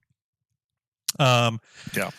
Okay, and again, the other big thing I like about this ship is the role play aspect of it. I love that the crew all get their own quarters on board. That's very unique for a ship. I can't think of any other ship that has solo quarters for the crew except for maybe the Kraken, because it has solo crew or solo cabins for like ships that have landed on it, but that's still not for the crew. You want a crew cabin, you got to go all the way up to an origin ship. Yeah. Yeah. Do they have individual crew cabins in the? I want to say, wait a second. Man, you'd almost have to go up to an 890 jump. I was thinking the 600, but even the 600 as a common area. Yeah. I can tell you right now, if the Corsair ends up being a popular ship, which I think it will be, I could see some of those design ethos filtering into maybe some of the 600i stuff. For example, I could see the 600i getting an elevator to the roof. Little things like that. But again, that kind of giving the crew their own little rooms and stuff, individual rooms stuff, again, just adds kind of the RP vibe of that. I mean, those of you that know me and Ender, we will talk endlessly about RP value and how it's a real thing, and it kind of helps you live that fantasy a little bit. So I thought that was really cool. The other big selling point for me on the Corsair, is, and there are other ships like this for sure, is that it's mostly a straight hallway with rooms branching off, so it's real easy to get from A to B in it. Real simple. Not going to get lost in this ship. Yeah, it's the one thing about the Star Runner that I like it. I like that the Star Runner's kind of got like a wide layout, but there's definitely times where I just want to lock those doors open and be able to, quickly get from to and from, A and B and C and D on the ship. So, all right, anything else before we move off the Corsair? I think it's looking really good. I am noticing they are working a notable amount of safety features like railings into the new Drake design language. Yes. Here, let me go ahead and point something out. Moving towards ejection seats. I'm just gonna go ahead and say something. CIG is not quite on the ball with some of their Drake, euphemisms where they constantly say how Drake doesn't have safety features and ways to get out of the ships and all this stuff. But if you actually deep dive some of their Jump Point magazines, this is not the case. And I actually want to reach out to Paul Jones and ask him this. For example, in countless marketing materials, it says about the Kraken, does the Drake Kraken have ejection pods and seats? And they say no. Drake says you should rely on the ships on the deck. But if you read the Jump Point magazine where they interview Paul Jones, he specifically says they redesigned the entire bridge to accommodate ejection seats in the Drake Kraken, or ejection pods or whatever. So that, coupled with the Corsair's railings and stuff like that, I actually think that secretly Drake does have some safety features in there. I think Paul Jones cares. I think he does. And sweet man. John Crew doesn't. I have a feeling John Crew's like, oh God, I got to deal with all these ejection pods on all these ships. I'm pretty sure that the Talon's whole ejecting cockpit thing was probably a pain in the ass thing to deal with on the development of that ship. And while we can't use it really yet, I don't think. Can we use it? Can it eject yet on the Talon? Does anyone know? The feature's in there, though. We know it will be coming one day. It's in there, but it cannot You can't eject yet. Okay. But, on all these ships, they have to have these ejection pods and seats. And in the case of ships like the Idris and stuff, entire rooms can eject. You know what I mean? So those are things that the ship makers have to take into account. I'm sure there's days where John Crew's like, do we really need to be able to have ejection seats on ships? You should just die at that point if you're shipless. Ooh, pie versus cake. I think created the new Drake slogan. What's Drake, we care. Kinda. Yeah, that's pretty good. I like it. Yeah. I mean, we care to a point. It's at some point it's your responsibility, you dumbass. I agree. Okay, we are moving on to the last ship that was kind of revealed, and we're going to go on to some other pictures, since I know we'll talk about this one for a minute. We're talking about the Crusader Spirit. It is a variant series of ships. It has 3 variants currently. It's meant to compete with the Cutlass and the Freelancer size ships. Those ships also have variants. Came in 3 versions, the C1, A1, and E1. We're going to first talk about the C1, which is the cargo variant. I meant to have those specs up for the ship, but I don't have them up right now. But regardless, there was the C1, that is the cargo variant, kind of general purpose variant, sort of like your Cuddy Black or base Freelancer. There is the Spirit A1, which is the smaller bomber variant, smaller little brother or little sister to the Hercules A2. But with an interesting twist that we'll get to. And then, of course, the Spirit E1, which is the kind of executive VIP transport version, which was kind of a left field variant for me that actually got me really excited. So let's dive in. Let's start with the C1. BMXEO, Ender, do you guys have anything about the Spirit as a whole in terms of the ship as like overarching comments or specifically the C1? I want to actually highlight a comment from, I think it was JW earlier in the stream. He's basically, when we were talking about the Corsair looking like a Star Wars ship, Crusader looks like it could be from Mass Effect, and I think the Spirit really nails it. That the Normandy vibes, but yeah, a lot of the Crusader ships looked like they could be out of Mass Effect, and that's I totally agree just with that. from the Spirit. First thing I said to you when we saw the Spirit, do you remember? Yeah, within about 3 seconds, Ender said it's the Normandy. Yeah, 100%. It's a baby Normandy. It's a baby Normandy. I'm actually going to say one other thing real quick about that, Ender. And I totally agree with everything you just said, VM. I will say, too, that I've seen Ender excited about some ships, for sure. There's ships I've seen him say, oh, I really want that, or that's interesting, or whatever. But in general, I would say Ender has to warm up a little slower on ships. I don't think he just buys right directly into the marketing materials like I see a lot of people do. I actually think, Ender, you've always been someone who kind of chews on a ship a little bit and sometimes change your mind based off certain factors, performance or whatever. Yep. This was the first ship I saw you just be like, I gotta have it. I need that ship. It was. And I didn't just need like one. I needed all 3 of these ships. Right. Right. I think But to me, it was fun to see you excited like that because I had not really seen it. I know you've seen it from me. But it was cool to see you be like instantly emotional, like reactionary about it. It was kind of fun. This was the first Star Citizen ship that I was like, I've got to have that ship. Yeah. And man, I got lucky and was able to get that ship. But yeah, I needed all 3 of these ships because the 3 ships together. Look, I'm not a cargo runner, but this is the kind of cargo I would run. That's small 40 SCUs, but this is an everyday driver. Yeah, I consider it a general purpose ship. Yeah. It hits kind of all the pieces that excited me. I love the Cutlass, right? The Cutlass Black is one that I will tell everybody, if you're willing to spend the 115 on this game, start with the Cutlass Black package. That's I spout it every time I have a new player come in. This Spirit hits that Cutlass size. It's a little bit larger, but I get 3 options to fly it. It's the first bomber I've ever actually wanted. and it's mostly because of the look, but also because, man, those 6 size 5s look fun. And man, It might be 8 that size E1, 5s, right? 8 or 10 even, maybe. I forget. was Maybe it? someone can It might have been 10. clarify. Somebody help me out. It might be 10. I think you're right. It's 10. And then the E1, man, the Starliner, I never looked at and was like, yeah, I want to do that. You know, I want that ship.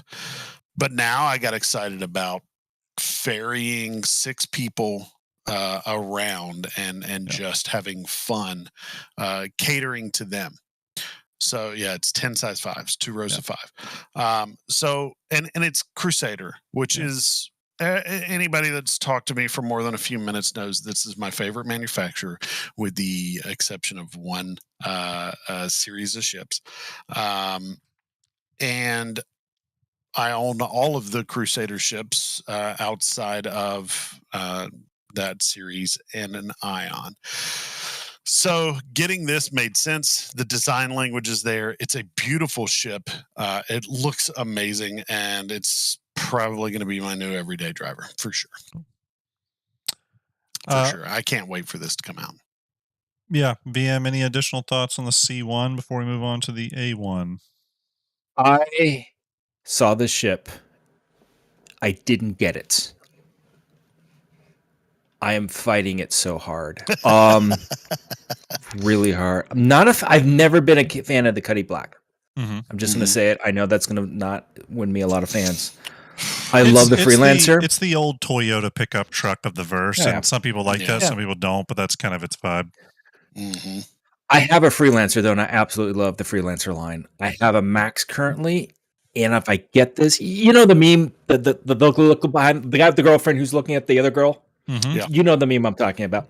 Oh. That's how I feel with this ship. Yep. Like, I've got my arm around the Max going. Yeah.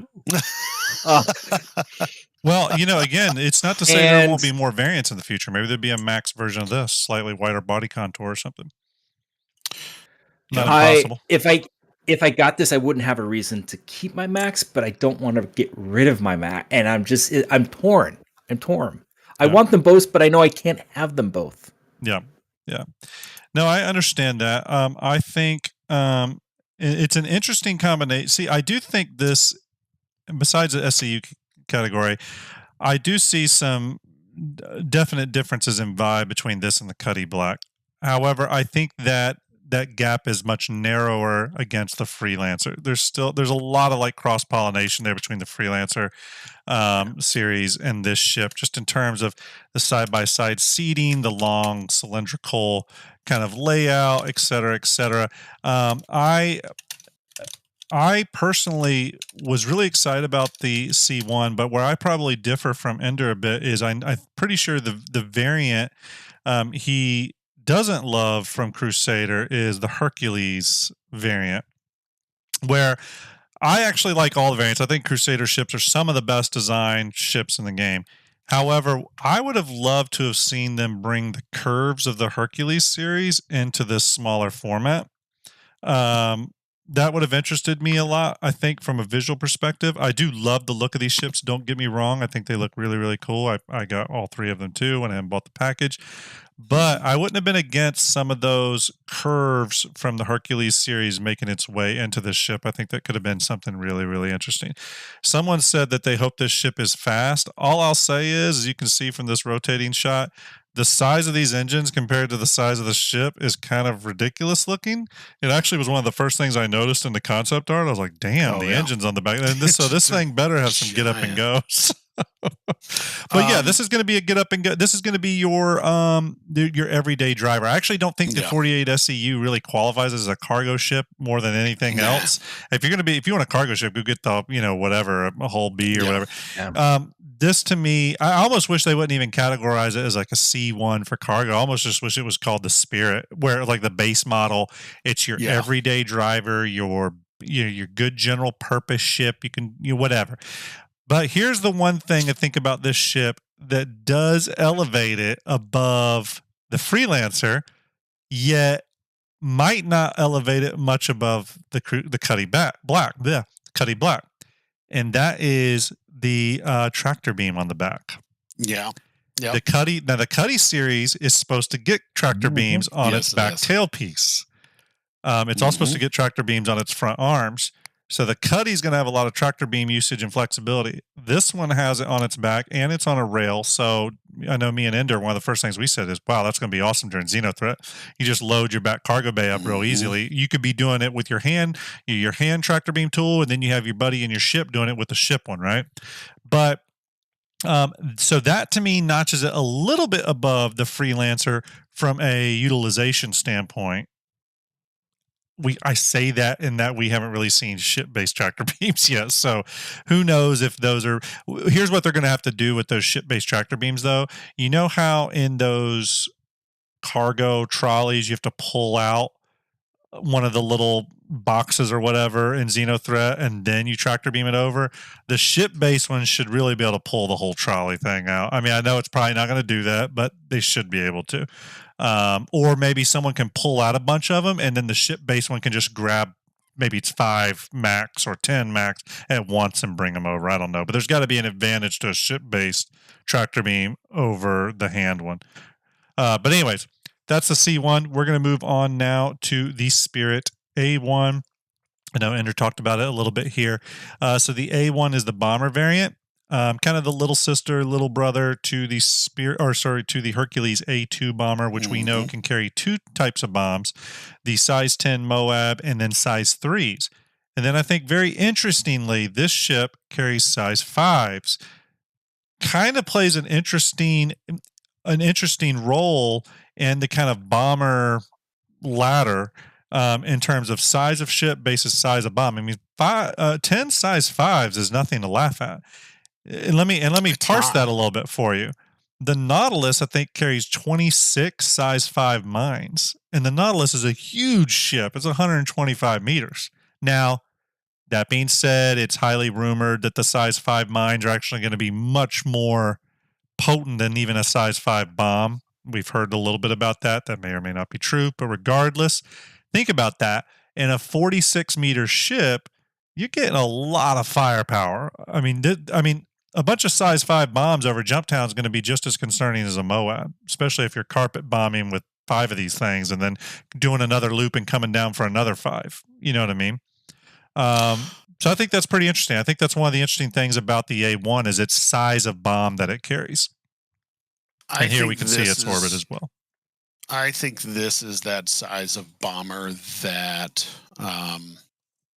the pilot will drop. Right. Whereas the A2, I feel like it's eventually going to be co-pilot controlled, right, and less pilot controlled. I think this is the one where they're dropping, 5 or 10 bombs. But I also feel that they're not going to be quite with the accuracy or damage. But like you said, it's nothing to laugh at. This is still going to be, just a beast of a bomber. Well, you say something interesting there, Ender, because one thing John Cruz said in the video for this, and I thought it was very interesting he said this word because they didn't say it on the Hercules video when that ship launched, I don't think. But he specifically said gravity drop these bombs. Yeah. He said gravity drop, and that almost made me think like the A2 Hercules, maybe the bomber role in that ship will be able to use advanced guidance, right? Like maybe there will eventually be laser targeting stuff. But maybe this is purely just dead dropping them by the pilot. Dead dropping. So it's interesting you say that. I think there could be some thread to that. I'm going to throw out an interesting... Oh, go ahead. I was going to throw out an interesting thought I had when I was looking at this because bombing gameplay, especially with this size. But there was someone put out a Reddit post saying, "Hey, what if we had drop pods? Have they talked about it?" Right. They got me thinking. What if they did a Cuddy Steel on this, which just made it a drop ship with a bunch of troop transports? I feel like it could play that role, especially with its VTOL capabilities, because we know its wingtips actually fold up, sort of like the Hercules series, a little bit different, but it's kind of like the Hercules series, and it has that VTOL control scheme. So you could play that role. I mean, I think that's one of the things so interesting about the Spirit is the amount of variants people have thought up. I was a big medical. I was saying medical variant all day long to compete with the Cuddy Red and stuff like that. And I've actually changed my stance on that a little bit, but yeah. I would say this actually competes with the Apollo series. I've changed my scheme on that. Is if they did medical version, I think it would fit really nicely between the Apollo and the Cuddy Red. Like a nice little half step ladder in between those could be nice. But yeah, it could. You're very right. At the Apollo's current specs of its size, it could compete if they had a medical version. I think the Apollo will grow, so this would be that good in between size for that.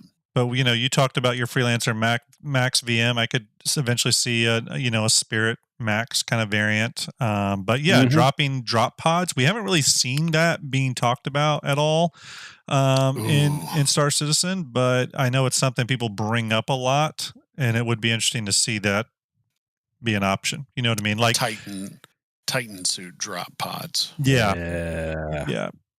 And I could see it being the type of thing where maybe it's like if you were going to outfit other ships with that kind of technology, maybe that would be something the Prowler has the ability to do. You know what I mean? But either way, I think it's a cool idea. Again, I'll go back to it. I was actually really surprised that this can do 10 size 5s. I was surprised it didn't do 5 size 5s or 10 size 3s. Yeah.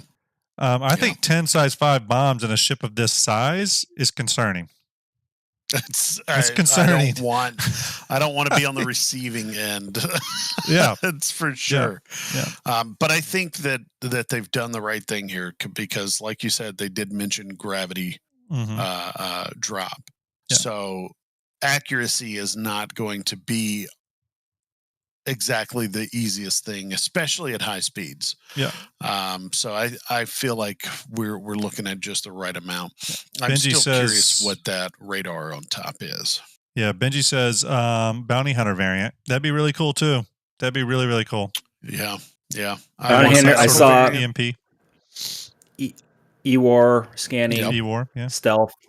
I'd buy on for that. Here's what I'm glad they didn't do. I'm glad they didn't just copy like the Cuddy variants or the freelancer variants. They did think really outside the box a little bit. I think that's cool. And I think it's really interesting that CIG, and I didn't really think about this in terms of the Cuddy and freelancer, although it was always there in sort of in front of our faces, that at this, it seems like CIG at this size category, they want the ship to have variants. You know what I mean? The fact that they're continuing it with this, so it kind of makes you wonder. But I guess that's throughout. Like, is there an Origin equivalent to the 3-person ship? Because I guess this would be like a 2 or 3-person ship. Is there an Origin equivalent? Maybe the 400. 400. Maybe. Yeah, maybe. The 300 is more single seat. The That's right. 300 is a single seat. Is more of a single seater. We don't have any. I would say the variants 400 is your 2 to 3 people. Yeah. Now on RSI side, the Connie, which is the Connie's 60 meters long, actually. Yeah. And that's a true medium ship. But this is at its current size rise. Is this considered medium or? It's considered medium. This would be a medium ship. Yeah. Okay. Yeah, CIG's size classes in the medium category are really strange because medium covers quite a large gulf of ship sizes. Yes. Okay, so let's keep moving forward. The next variant is the one that I think was most interesting to me and really I was personally really excited to see. And this is actually the one that made me pull the trigger on buying the 3-pack, to be honest with you. And that is the E1, the executive sort of VIP transport, the smaller version, the baby sister or whatever, to the Starliner Genesis. So the E1 is capable of carrying 6 passengers up in that little rooftop windowed area there. It can carry 6 passengers in like these like big first class executive kind of areas. And the ship comes with the Mixmaster, which is kind of that drink, cocktail, coffee, mini game, vending machine thing that CIG has actually talked about in like 2015. They did a whole write up in Jump Point magazine. You should really check it out. It's really interesting how they detail that gameplay. But yeah, the E1. This was. I'll speak about this one for myself for a second.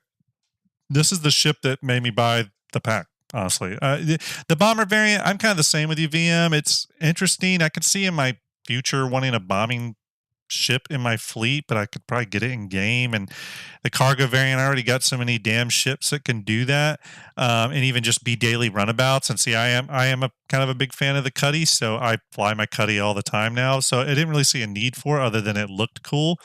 But this was a ship I was like, you know what? There's no other ship like this at this size range that can pull off this gameplay. And I actually do have an interest in the VIP passenger transport gameplay. Not even VIP, just passenger transport gameplay after I read CIG's design brief for it, because it sounded really interesting. So I've had a big interest in it. So much so that I got the Genesis Starliner. Well, I melted it, but it's in my buybacks because I want it there. But I don't know if that size of ship is the type of gameplay I want for that passenger stuff, but this is perfect. So this is the ship that made me pull that trigger. What's your guys' thoughts on the E1? I want it. So we talked earlier about me trying to make tagline. I want it. Yeah, that's true. I want it. The dilemma between getting the C1 and the Max, and I realized that what I really need to do is just get the E1. Yeah. Unfortunately, I also told myself I gave myself a strict budget on what I'm spending on ships this year, so I'm trying to figure out what I can melt and make it happen to do which that. Is a great way to approach spaceships in Star Citizen. That said, E1 in the short term is great because I can see it much more practical for, you want to go do bunker missions, load up in my E1, grab yourself some drinks. We're going down to the surface. It's a great party transport ship for that. Yeah. And at the same time, it also is good to see that CIG is still thinking about passenger transport gameplay. So after we haven't seen much movement on the Genesis Starliner concept, we really only have the Phoenix maybe? Oh yeah, the Phoenix. Feels that wrong. The Phoenix. And technically the 600i touring variant is supposed to be that, but that's getting fully reworked. By the way, Paul Russo asked about that CIG design doc. It's a jump point specifically. Let me look for that, Paul, and if I can find that, I'll put it in the comments section of this VOD in a day or two. I'll make sure it gets there. Sorry, continue. So for them to make sure that there was a variant dedicated to passenger transport, to me says they still are very, very interested in getting that gameplay feature into the game in the foreseeable future at some point. And it's been off and on the progress tracker for like the last 2 years. It bounces on, stays for a few months and bounces off, but at least you see it's still in the churn. It's still in the blender over at CIG. And actually, speaking of that, I thought it was very, very interesting and exciting that they specifically mentioned the Mixmaster in it. Almost as if like, hey, yes, we talked about the Mixmaster in 2015, but that's still very much a thing. It's kind of nice to hear them sometimes reference those old things that you were worried were forgotten about, and then they freshly not only do they mention them, but this ship's almost felt like it was built around the Mixmaster. You know what I mean? They kind of almost stated that as a fact that it's like Mixmaster gameplay comes with this. So again, excited to hear that. That's going to be a gameplay loop that's going to cater to those people that do like games like The Sims and even like City Builders, and those people that approach gaming like that. I'm one of those people. So I'm all for this type of gameplay coming in, and I agree, VM. This is they do keep referencing passenger gameplay, and we even see this a bit in, for example, like Microtech. When you go to the terminal there, Microtech, to get your ship into a hangar, what do they have back in that hallway? They have an entire passenger terminal entry that's currently closed, but it's there and it's working. Or, and there in terms of like, there's actual doors. Those doors are going to be able to open and all that good stuff. So, yep. So, and it'll be nice. we have transport. Do we have transport beacons? If we do, I never pay attention to them. But being we able to do. take players, Yeah. But do. maybe It's maybe this will dangerous. spark more people want to do pickups and drop offs of passengers. Just And you need a ride? I'll take my E1.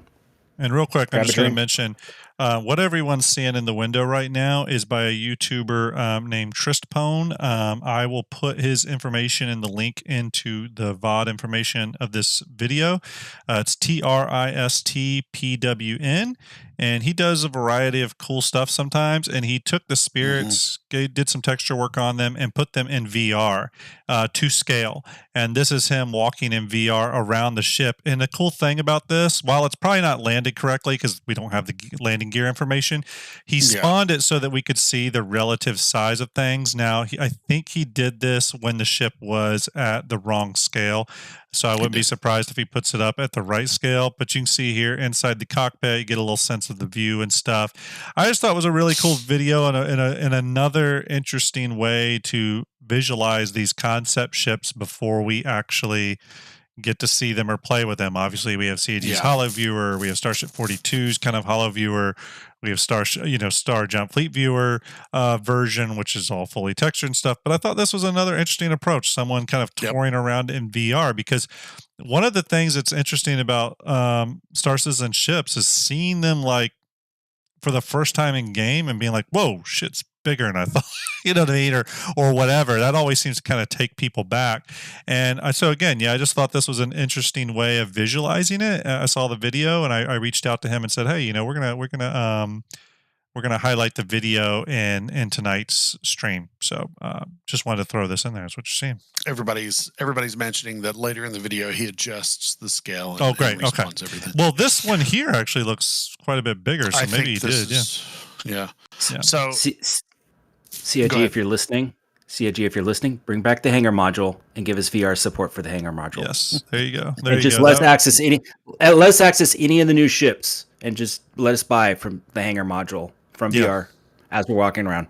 Yeah, the your sales will go through the roof. Through now, he says, is more accurate. Yeah. About the E1, the E1 was the most exciting one for me. So, and Graham, I think I've said this to you on multiple occasions with the Genesis. Yeah. It's not interesting to me. Because it's just a 747 passenger plane. Well, the difference is, go ahead. This is more the G6 to your 747. Yeah. Well, I will say though, one thing about the Genesis is, and I wish they would talk about this again soon, is that there is going to be a VIP, like high luxury version. And they've also hinted that there would be a military version of the Starliner Genesis, which is kind of interesting too. I kind of wonder what would deviate that from, a Hercules. Maybe it's just all troop movement. I don't know. So maybe. Here's the link to Trispawn's video, by the way, everyone. Yeah. Go ahead. It's not abnormal for civilian aircraft to be utilized for. My wife did protection for the E6 Bravo, which is basically a 707, a Boeing 707, repurposed to be the doomsday clock. If it goes flying, it's probably because nuclear bombs are being sent. So, it's not abnormal for aircraft to be changed in that way and utilized. So I can see a military variant that's like a AWACS, for example, which would actually be great to see. Yeah, it'd be cool. Actually, Griff just said the Genesis AWACS or a refueler. Yeah, it'd be cool. That'd be a cool variant.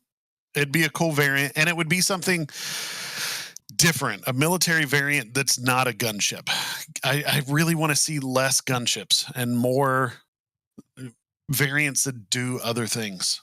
So it would be really exciting not to see something with missiles and guns and bombs. And, 100%. all of And that. I personally, and on the subject, it's natural for the, and I am going to switch back. Everyone, go watch Trispone's video. Give it a For like. sure. He did a good job on it, just kind of messing around with the models and stuff. He did some animations on the ramps and did some, he did some like tests, putting vehicles in there and stacking cargo in there and stuff. Really interesting. Go give him a look. Put some nice comments there for all the hard work you did. Again, this stuff's not easy messing with these models. Sometimes it really isn't. Tell him Starjump sent you. He reached out to me today. Really good dude. So, anyways, go check that out. I am going to switch real quick back to these. One thing I will say about the Spirit is I found that it's generated a lot of conversation around the Genesis, right? And that's kind of interesting. I personally am one of those people that I hope the Genesis, it's going to need to get some updates. There's some stuff on the ship that's kind of silly, honestly. The big fan VTOLs in the wings and stuff don't make any sense. But I do hope the Genesis retains some of its current vibe. Maybe just, I don't want it to be a full like new Crusader rework like the Spirit and Star Runner and all that. I want it to rest somewhere in between the original concept and the new look, because I like parts of both of them. And it's totally valid for manufacturers to make things that look different. We should all remember that. I mean, Boeing makes spacecraft, they make jetliners, they make fighter aircraft, and that some of that stuff shares no aesthetic design DNA whatsoever. So personally, I would love if the Genesis felt a little different. I mean, to be totally frank, though, I mean, you brought it up earlier, Ender, in regards to the Hercules series. The Hercules feels a little different from the Spirit and Star Runner to me. It feels like it's almost from a different manufacturer. It's got those sweeping curves, and it looks quite different than the Star Runners. Even, you know what I mean? Yeah, until you go inside. The inside, and I want to be the inside is this. You're correct. The about that, C2, the Hercules line is not my favorite, but it doesn't mean I absolutely hate that line. He hates it. The interior. Said it here. The interiors of these are amazing, right? Yeah, I will say that about Crusader ships. I love the interiors. And this, the Spirit, kind of bridges the gap in the look that I was seeing from the C2 to, down to like the MSR. It's just such a huge difference that's what really turned me off from it. I'm still not a fan of them because they're big ships and I'm not really looking to fly a giant ship. I don't do cargo. They just don't have anything that currently works for me, whereas the Spirit does. But that doesn't mean that they're not good looking ships. And I like that sweeping look, especially in the Genesis. I think the Genesis is a gorgeous ship, and I would like to see them bridge the gap a little more now to, the C2, the C1, that Spirit and Hercules, bridging a gap between those and then adding something new for the Starliner. I like the Genesis, but I do think that something needs to change on it right now to give it more of a Crusader design language, and it's missing that. I would say out of all the concept ships, it's one of the ones that looks like it wasn't totally finished, at least the concept art we have. But the Genesis is one of those ships too that a lot of its concept art is heavily painted over, like all concept art is heavily painted over, but it's from that time period where CIG's concept images were damn near paintings. You know what I mean? You can see that in the Polaris, the Crucible, the Banu Merchantman. A lot of those concept images, this is why the Banu Merchantman had to take a whole different look and path, because a lot of those old concept images, they were just paintings and kit bashes. Nothing was real on them. The Genesis's hollow model's pretty simple, pretty rough. For example, for Fleet Viewer, we had to do a lot of work to get it to look pretty, and it still doesn't look that great. Actually, I'm actually working on a new version of it that is better looking. But yeah, that is the Crusader Spirit. Really interesting ship. I think what the thing that's on the top of everyone's mind is how far is this ship away? I'll be honest with you, with bombing gameplay already in, I could see this ship being into the production pipeline within a year. The only real thing holding it back, I guess, would be VIP transport gameplay. Not that they couldn't release the E1 variant without that gameplay intact. I mean, they've done that before, but obviously the bomber is useful now. The C1 is useful now. I do think if they're going to put these ships into production, though, they're going to put the E1 right into production with it. However, the Hercules A2, showed us that CIG will release some variants early and hold off on other variants. They did that with the A2. We got the C1 and the M1, or sorry, the C2 and the M2 first. And I think it was like the next patch we get that. So it'd be interesting to see, like if next on the 26th, I think is the next roadmap update. It'll be interesting to see in that roadmap, when these unannounced ships are revealed. It'd be interesting to see if the Spirit pops up somewhere in next year's progress tracker that's being worked on, because that could give us a little bit of a hint of when passenger gameplay is coming, maybe. You know what I mean? I say this a lot with the Nautilus. Currently, right now, space mines are in development on the progress tracker. They have work all the way, I believe, till April of next year. And it makes you wonder, why are they developing Star Citizen specific mines and putting that many months into them if there's no mine ship available? So it kind of makes you wonder if the Nautilus is going to be announced next year as being in production. So anyways, that's pretty much it. That tidies up all of our topics for tonight. It's been a great show. It was a great Citizencon. I really enjoyed it. There was a lot of great stuff to talk about. If you haven't watched those panels, go watch them.